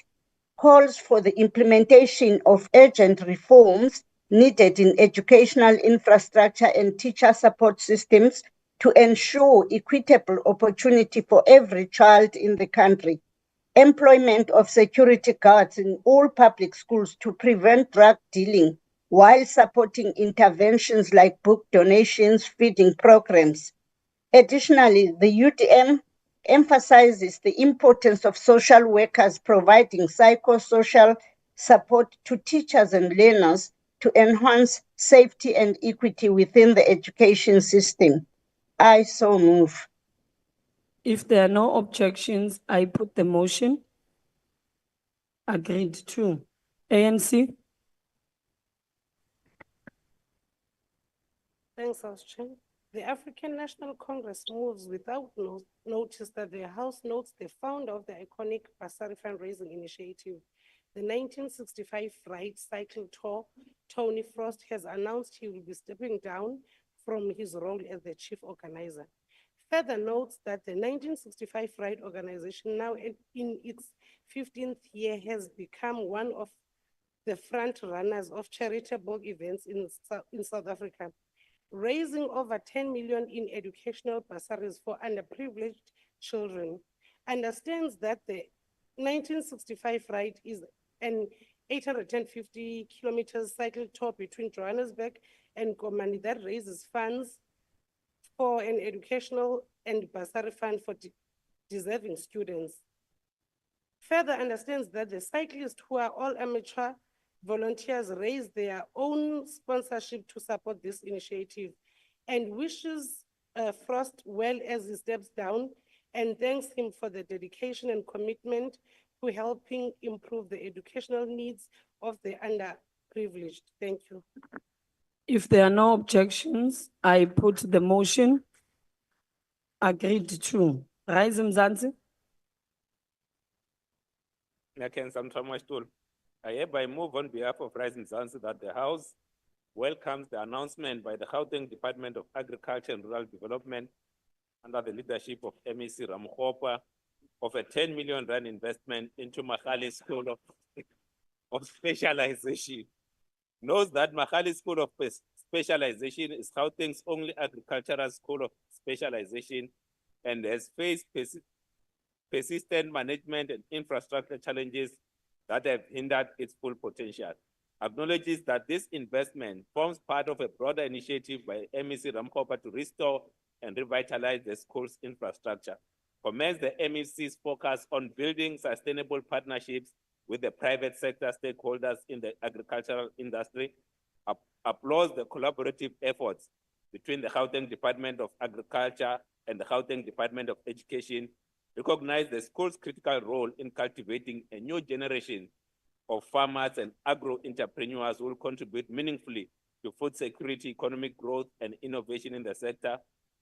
Highlights this project as a compelling example of how public-private partnerships and interdepartmental collaboration can drive effective service delivery and meaningful grassroots development.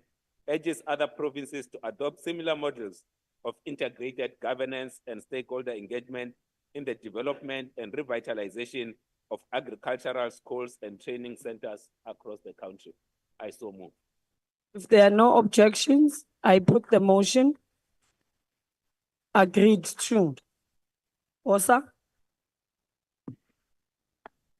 Honorable House Chair, I move without notice that the House notes and congratulates Dr. Louisa Dlamini on her historic achievement as the first Black female to graduate with a Master of Medicine in Radiation Oncology in South Africa. That the House recognizes the significance of this groundbreaking accomplishment in a highly specialized and critically important medical field where access to qualified oncologists is critical in the fight against cancer across South Africa. That the House celebrates Dr. Dlamini's pioneer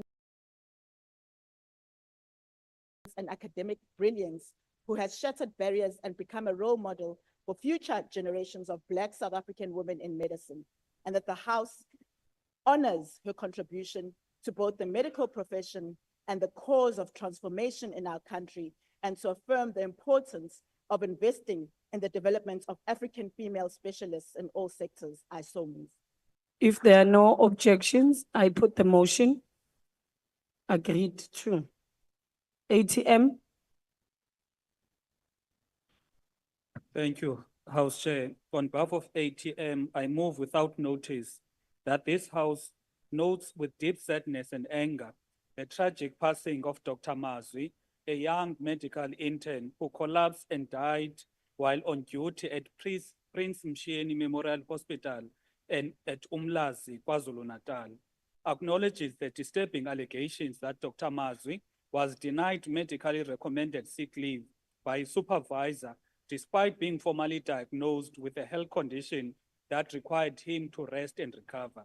Further notes that Dr. Mazwi reportedly collapsed twice while on duty and was allegedly threatened with punitive measures, including the repetition of rotation should he fail to report for duty. Recognizes that interns are often vulnerable to institutional abuse due to the hierarchical nature of the medical system, with allegations suggesting that Dr. Mazwi's desperation to have his logbook signed left him in a vulnerable to coercion. Expresses a grave concern over allegations of racism, toxic supervision, and systematic abuse that continue to plague public health facilities, particularly towards young Black interns. Extends heartfelt condolences to the family, friends, and colleagues of Dr. Mazwi. I so move. Thank you. Honorable Member, I've just been informed by the table that you did not previously circulate the motion without notice, so then it does not stand in the House. It was circulated. I've got an email to prove that. The table has all the motions that have been I have previously proof circulated. in a form of an email. We are not engaging in that, but you can submit your proof. ANC.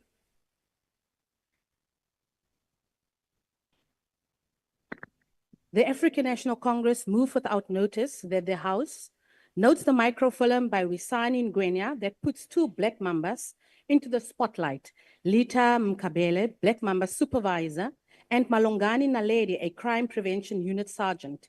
Further notes that the Black Mambas are an all-female anti-poaching unit formed in 2013, who have been a long-standing source of inspiration to their communities. Recognizes that these fearless women have defied initial skepticism, operating without firearms to protect wildlife, and have successfully saved numerous animals from the deadly snares of poachers. Further recognizes that in a short but impactful clip, the two women share what led them to the Black Mambas. Congratulations to filmmaker Wisani Ngwenya on this inspiring film and for showcasing these amazing women who are contributing to a better future for our wildlife every day. Through their hands-on work for wildlife, the education initiatives via the Bush Babies program, and by inspiring more women to break the glass ceiling. I so move. If there are no objections, I put the motion. Agreed to. Al-Jama. Thank you, Honorable Chair. Al-Jama moves without notice that the House notes that the violent and unlawful arrest of 5 peaceful pro-Palestinian demonstrators at the Loftus Versveld on 11th May 2025 further notes that a minor was among the 5 arrested, recognizes the excessive force that was used by members of the SAPS when arresting them, further recognizes that the arrest and detention of the Loftus Fives violated their constitutional rights to freedom of expression and protection from being manhandled and ill-treated whilst in detention. Notes that the violent arrest of the peaceful demonstrators caused physical harm to other soccer fans, including several children and older person. Further notes that their red card Israel t-shirts were confiscated by members of SAPS. Calls on the House to condemn such gross violations of the rights of peaceful demonstrators. I so move. Thank you. If there are no objections, I put the motion. ACDP objects. Thank you. With the objection of the ACDP, the motion will then be converted to a notice of motion. DA. Thank you. Thank you, House Chair. On behalf of the Democratic Alliance, I move that this House notes the Kirsten Bosch. Honorable members. Been ranked by the New York Times. Honorable as member, one of the please, top- can you get your mic closer to the mic, to your mouth so that you can hear? Yes, thank you. Thank you, Honorable Chair. On behalf of the Democratic Alliance, I move that this House notes the Kirsten Bosch Botanical Gardens has been ranked by the New York Times as one of the top 10 gardens in the world.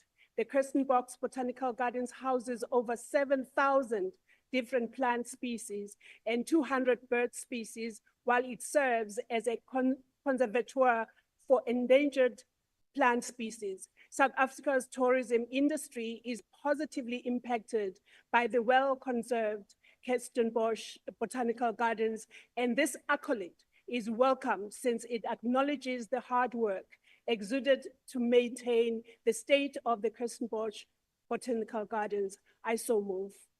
If there are no objections, I put the MK motion. object.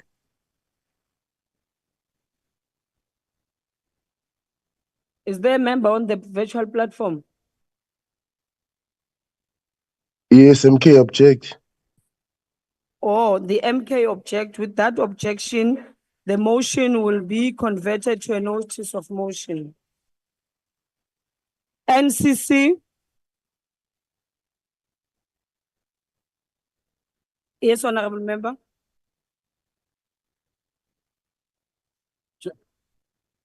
Honorable members, continue, honorable member. No, from thank the you, DA. Honorable Chair. Chair, Yes. I just wanted to indicate that the Chief Whip of the official opposition is very confused about that member objected there. So if you can just assist him to understand who exactly objected. He's very confused about what's going on. No, I think he would have alerted me if he was confused about the member, but the point of order is not sustained. Yes, honorable member. The Chief Whip seems confused, so he must object the objection of his party. No, honorable members, we can't continue like that. I now recognize the ANC.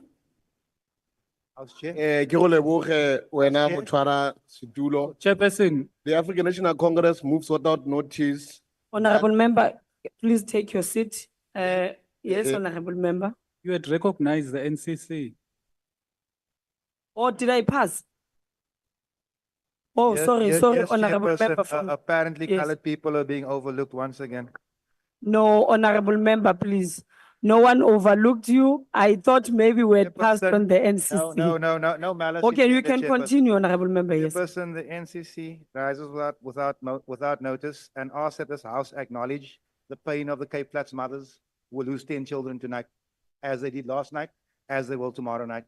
We ask that this Parliament acknowledges the role it plays in the genocide of colored youth on the Cape Flats by skewed BEE policies from the ANC at a national level and white economic empowerment from the DA at provincial and local levels. We ask that this House hang its head in shame as we continue to bury our boys at an exponential rate and our children are incarcerated at an unnatural rate. The NCC asks that this House please ensure that we do not repeat the same mistakes. Thank you. Honourable Member, I've been informed that that motion was not circulated. We'll move on. The ANC. No, thank you very much. I suspect Order, honourable members. Thanks very much. The order, honourable members.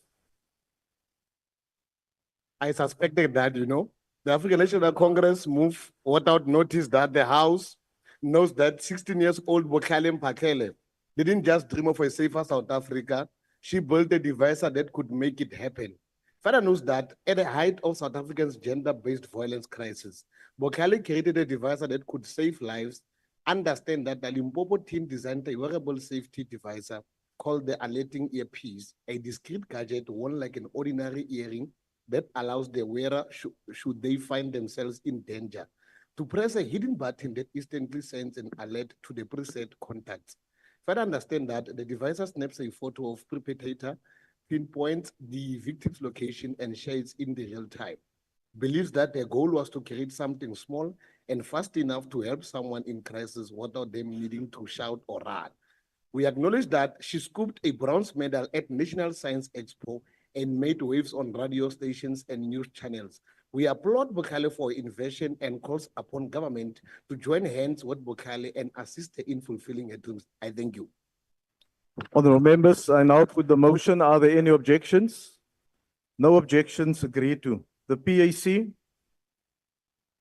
the UAT, good.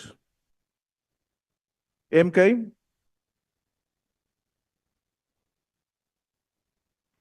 House Chairperson, the MK party moves without notice that this House notes the recent judgment of the Pietermaritzburg High Court in the matter of Italia SOC Limited, which confirms that the repayment administrator appointed under the Banks Act may not interfere in the operational, managerial, and financial functions of the institution.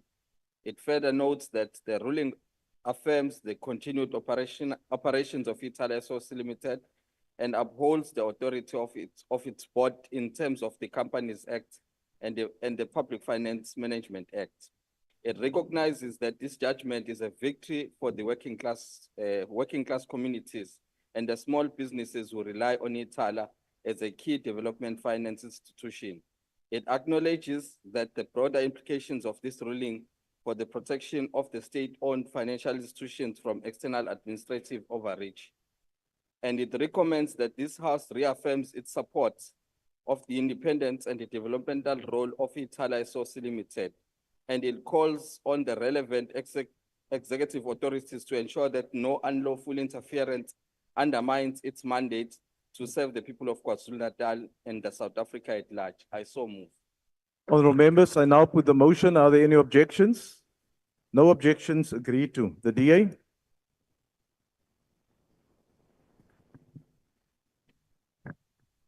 Honorable Chairperson, I hereby move on behalf of the Democratic Alliance that this House notes Statistics South Africa has released the latest job statistics for the first quarter of 2025. The city of Cape Town has created a further 86,000 job opportunities in just 1 year, reaching a record level now of 1,827,000 people now working across various industries within this metro. Despite the decline amongst metros across the country, Cape Town continues to be is the only city where prospects of finding a job remain brighter. The city consistently attracts billions of rands in investment for tourism, the textile industry, as well as the marine manufacturing. With a funded budget and quality service delivery, Cape Town remains the best city to live and work in across sub-Saharan Africa. I so move. I now put the motion. Are there any objections? There's an objection. The motion will be converted to a notice of motion. The ANC. Thank you, House Chair. The motion will be converted to a notice of motion. That the House notes that the World Day for Cultural Diversity. Thank you, House Chair. Honorable member, just take your seat. Honorable Nolochungu, can you just mute your microphone and switch off your video, please? Please proceed, Honorable member. The African National Congress moves without notice that the House notes that World Day for Cultural Diversity for Dialogue and Development is annually held on May 21. Further notes that the day enables people all around the world to reflect on what diversity is within our culture and cultural heritage. Understands that it promotes dialogue between people of different cultures so everyone can work together to achieve important goals, including peace and sustainable development. Aims to improve access to the cultural and creative industries for people from diverse backgrounds and to recognize the importance of the cultural industries to global development, and encourages all to recognize and understand each other's differences and to also celebrate these and promote peace and harmony between everyone around the world. I so move. Honorable members, I now put the motion. Are there any objections? No objections, agreed to. Honorable members, that concludes motions without notice. The last item on the order paper is notices of motion. Does any member of the ANC wish to give a notice of motion? No, thank you very much. I hereby move on behalf of the ANC that the House at its next sitting must debate increasing learner access to academic, technical, vocational, and technical occupational streams of education and training at school level to meet the needs of society and the economy. Thank you. The DA? Thank you, House Chair. I stand at the behest of Advocate Breitenbach. I hereby move on behalf of the Democratic Alliance that at its next sitting, this House debates the effectiveness or lack thereof of the National Prosecuting Authority in tackling gender-based violence-related crimes and crimes against children. I so move. MK?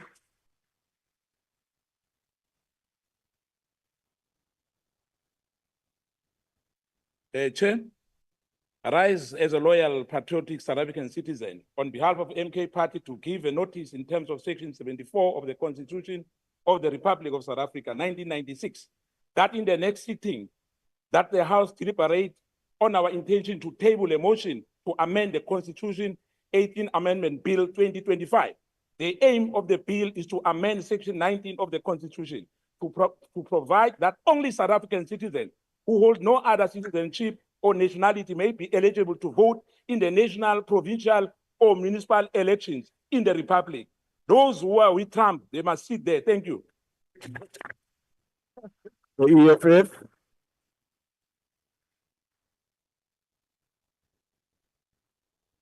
Chairperson, we note with grave concern the alarming increase in rape and sexual assault cases in schools across the country, many of which have come to public attention and sparked nation outrage. Women are being followed in cars, snatched, raped, and killed, being left in open fields, helpless, with no one who rescue them. Ngakho ke ndima on behalf of the economic freedom fighters okokuba le ndlu kwintlanganiso yayo elandelayo ixoxe ngempendulo nokungenelela okungxamisekileyo kwi-highways and i-hotspots of the South African Police Services ukuqinisekisa kokokuba asishiyi amaxhoba engozini enkulu yaye eyoyikekayo. I so move. The ANC? Thank you, House Chair.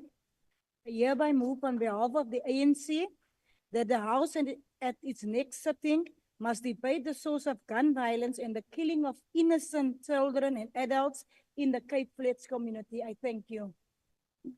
The IFP? On behalf of the IFP, I hereby give notice that I shall move at the next sitting of this House, that this House debates the ballooning medical legal claims facing South Africa public health care system, which now threatens its very sustainability. I so move. The PA? On behalf of the Patriotic Alliance, I hereby move that the House at its next sitting debates the urgent and escalating crisis of gang violence in our communities and schools.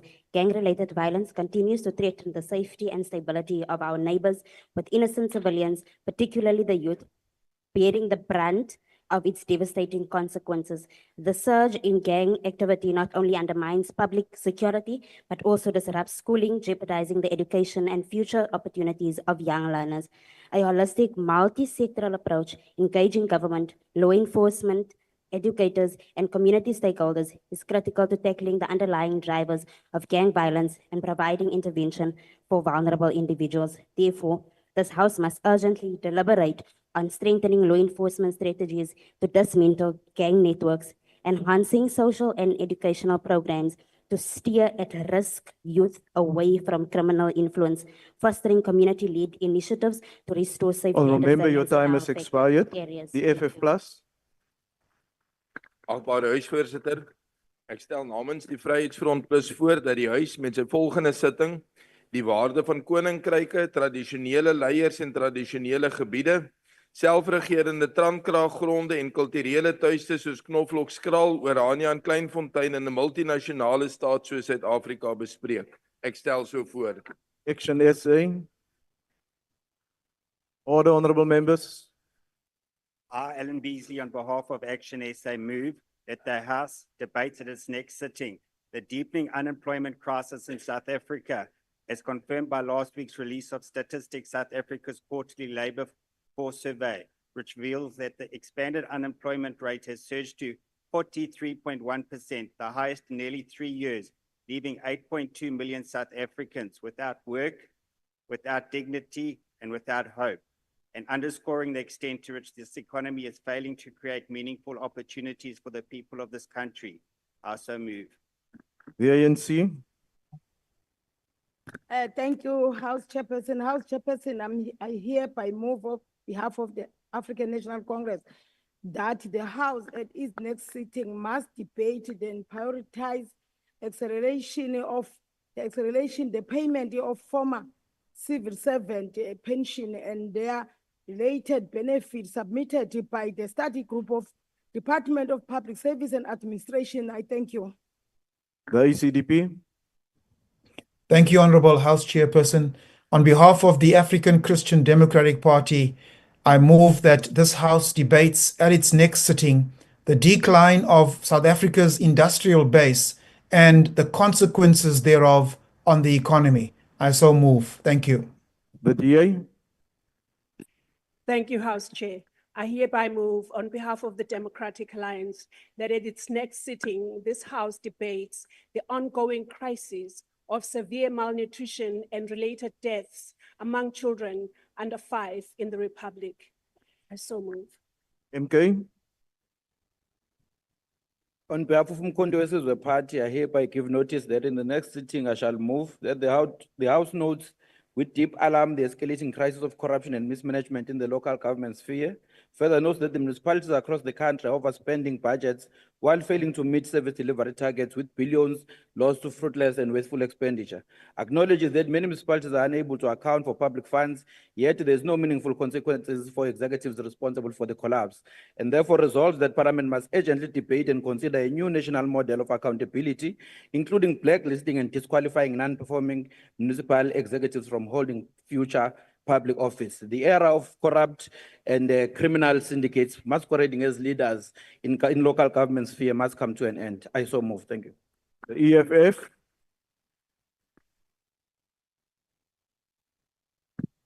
Ga go la bo re modula stulo ye me fa lagatong la economic freedom fighters o tla gona go eletsa gore ntlokgolo ya Afrika Borwa ka letšatši le tlo go dula ka lona itši shedia yona e lebiši maelana le ditsela tša mo South Africa tšeo di go ahlapetšego kudu re fa mohlala tlase ga Limpopo ga Sekhukhune feta Kgomotubatse go na le tsela e tsebalagago ka R55 ye ile go gore hlabiša dihlong ke makolonko yona e thoma mola godimo ga thaba ya Ngwabe ka fase ga Kgoši Maphopha Rantho Masha go fihla ga Malekane re dumela gore ge re ka kgona go šetša ditsela tšeo re tlo ba re rereša ga re hlompha magoši ka go rialo ke re molete Sekuba.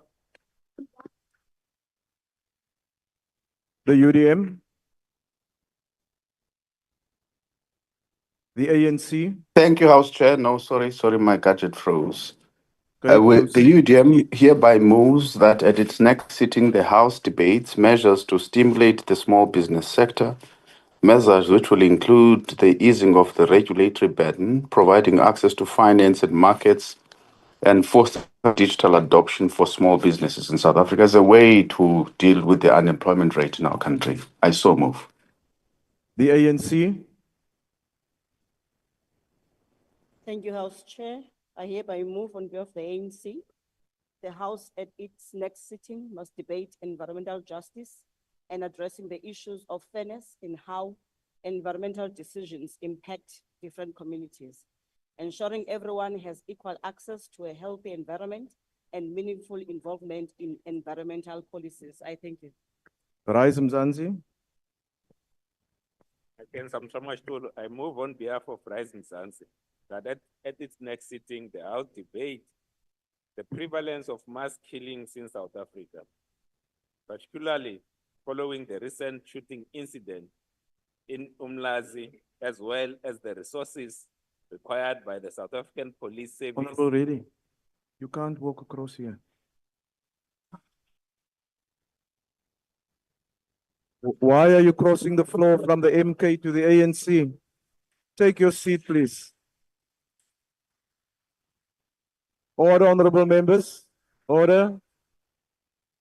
Order. Please start again, honorable member. Order, honorable members. I will resist the temptation. Order, honorable members. Proceed, honorable member. I move on.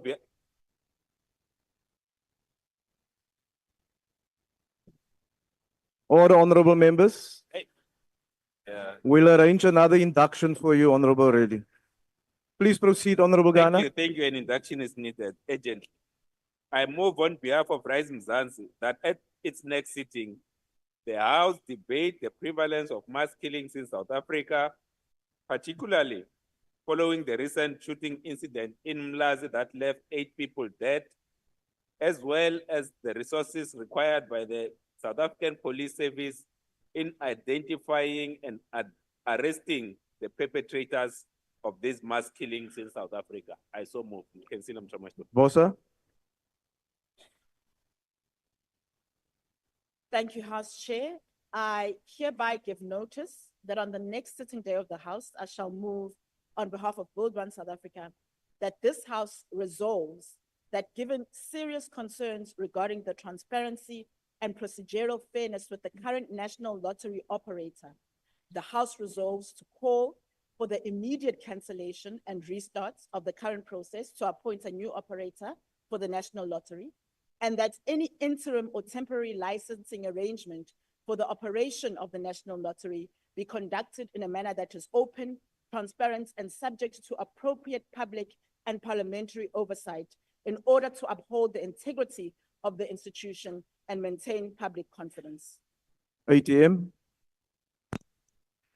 I move on behalf of ATM that in the next sitting, the House debates the need to fully decolonize the country's identity and name. Our kings were brutally murdered by colonial murderers. It is an insult to the spirit of King Insa, Makoma, Itola Unele, that their killer's name is used to name areas like Harrismith, Smithfield, and Alwal North. It is a shame that Amaxhosa proudly identify themselves as residents of places named after the killers of kings who resisted land dispossession. We do not accept the identity of our country is a geographical location. All countries in the continent decolonize their names after gaining independence. We are the only country where we claim to have defeated the oppressors, yet we retain their idea of us and what they named us. This country must be renamed to Azania, the land of Black people given by God. Thank you. The ANC. Thank you very much, House Chair.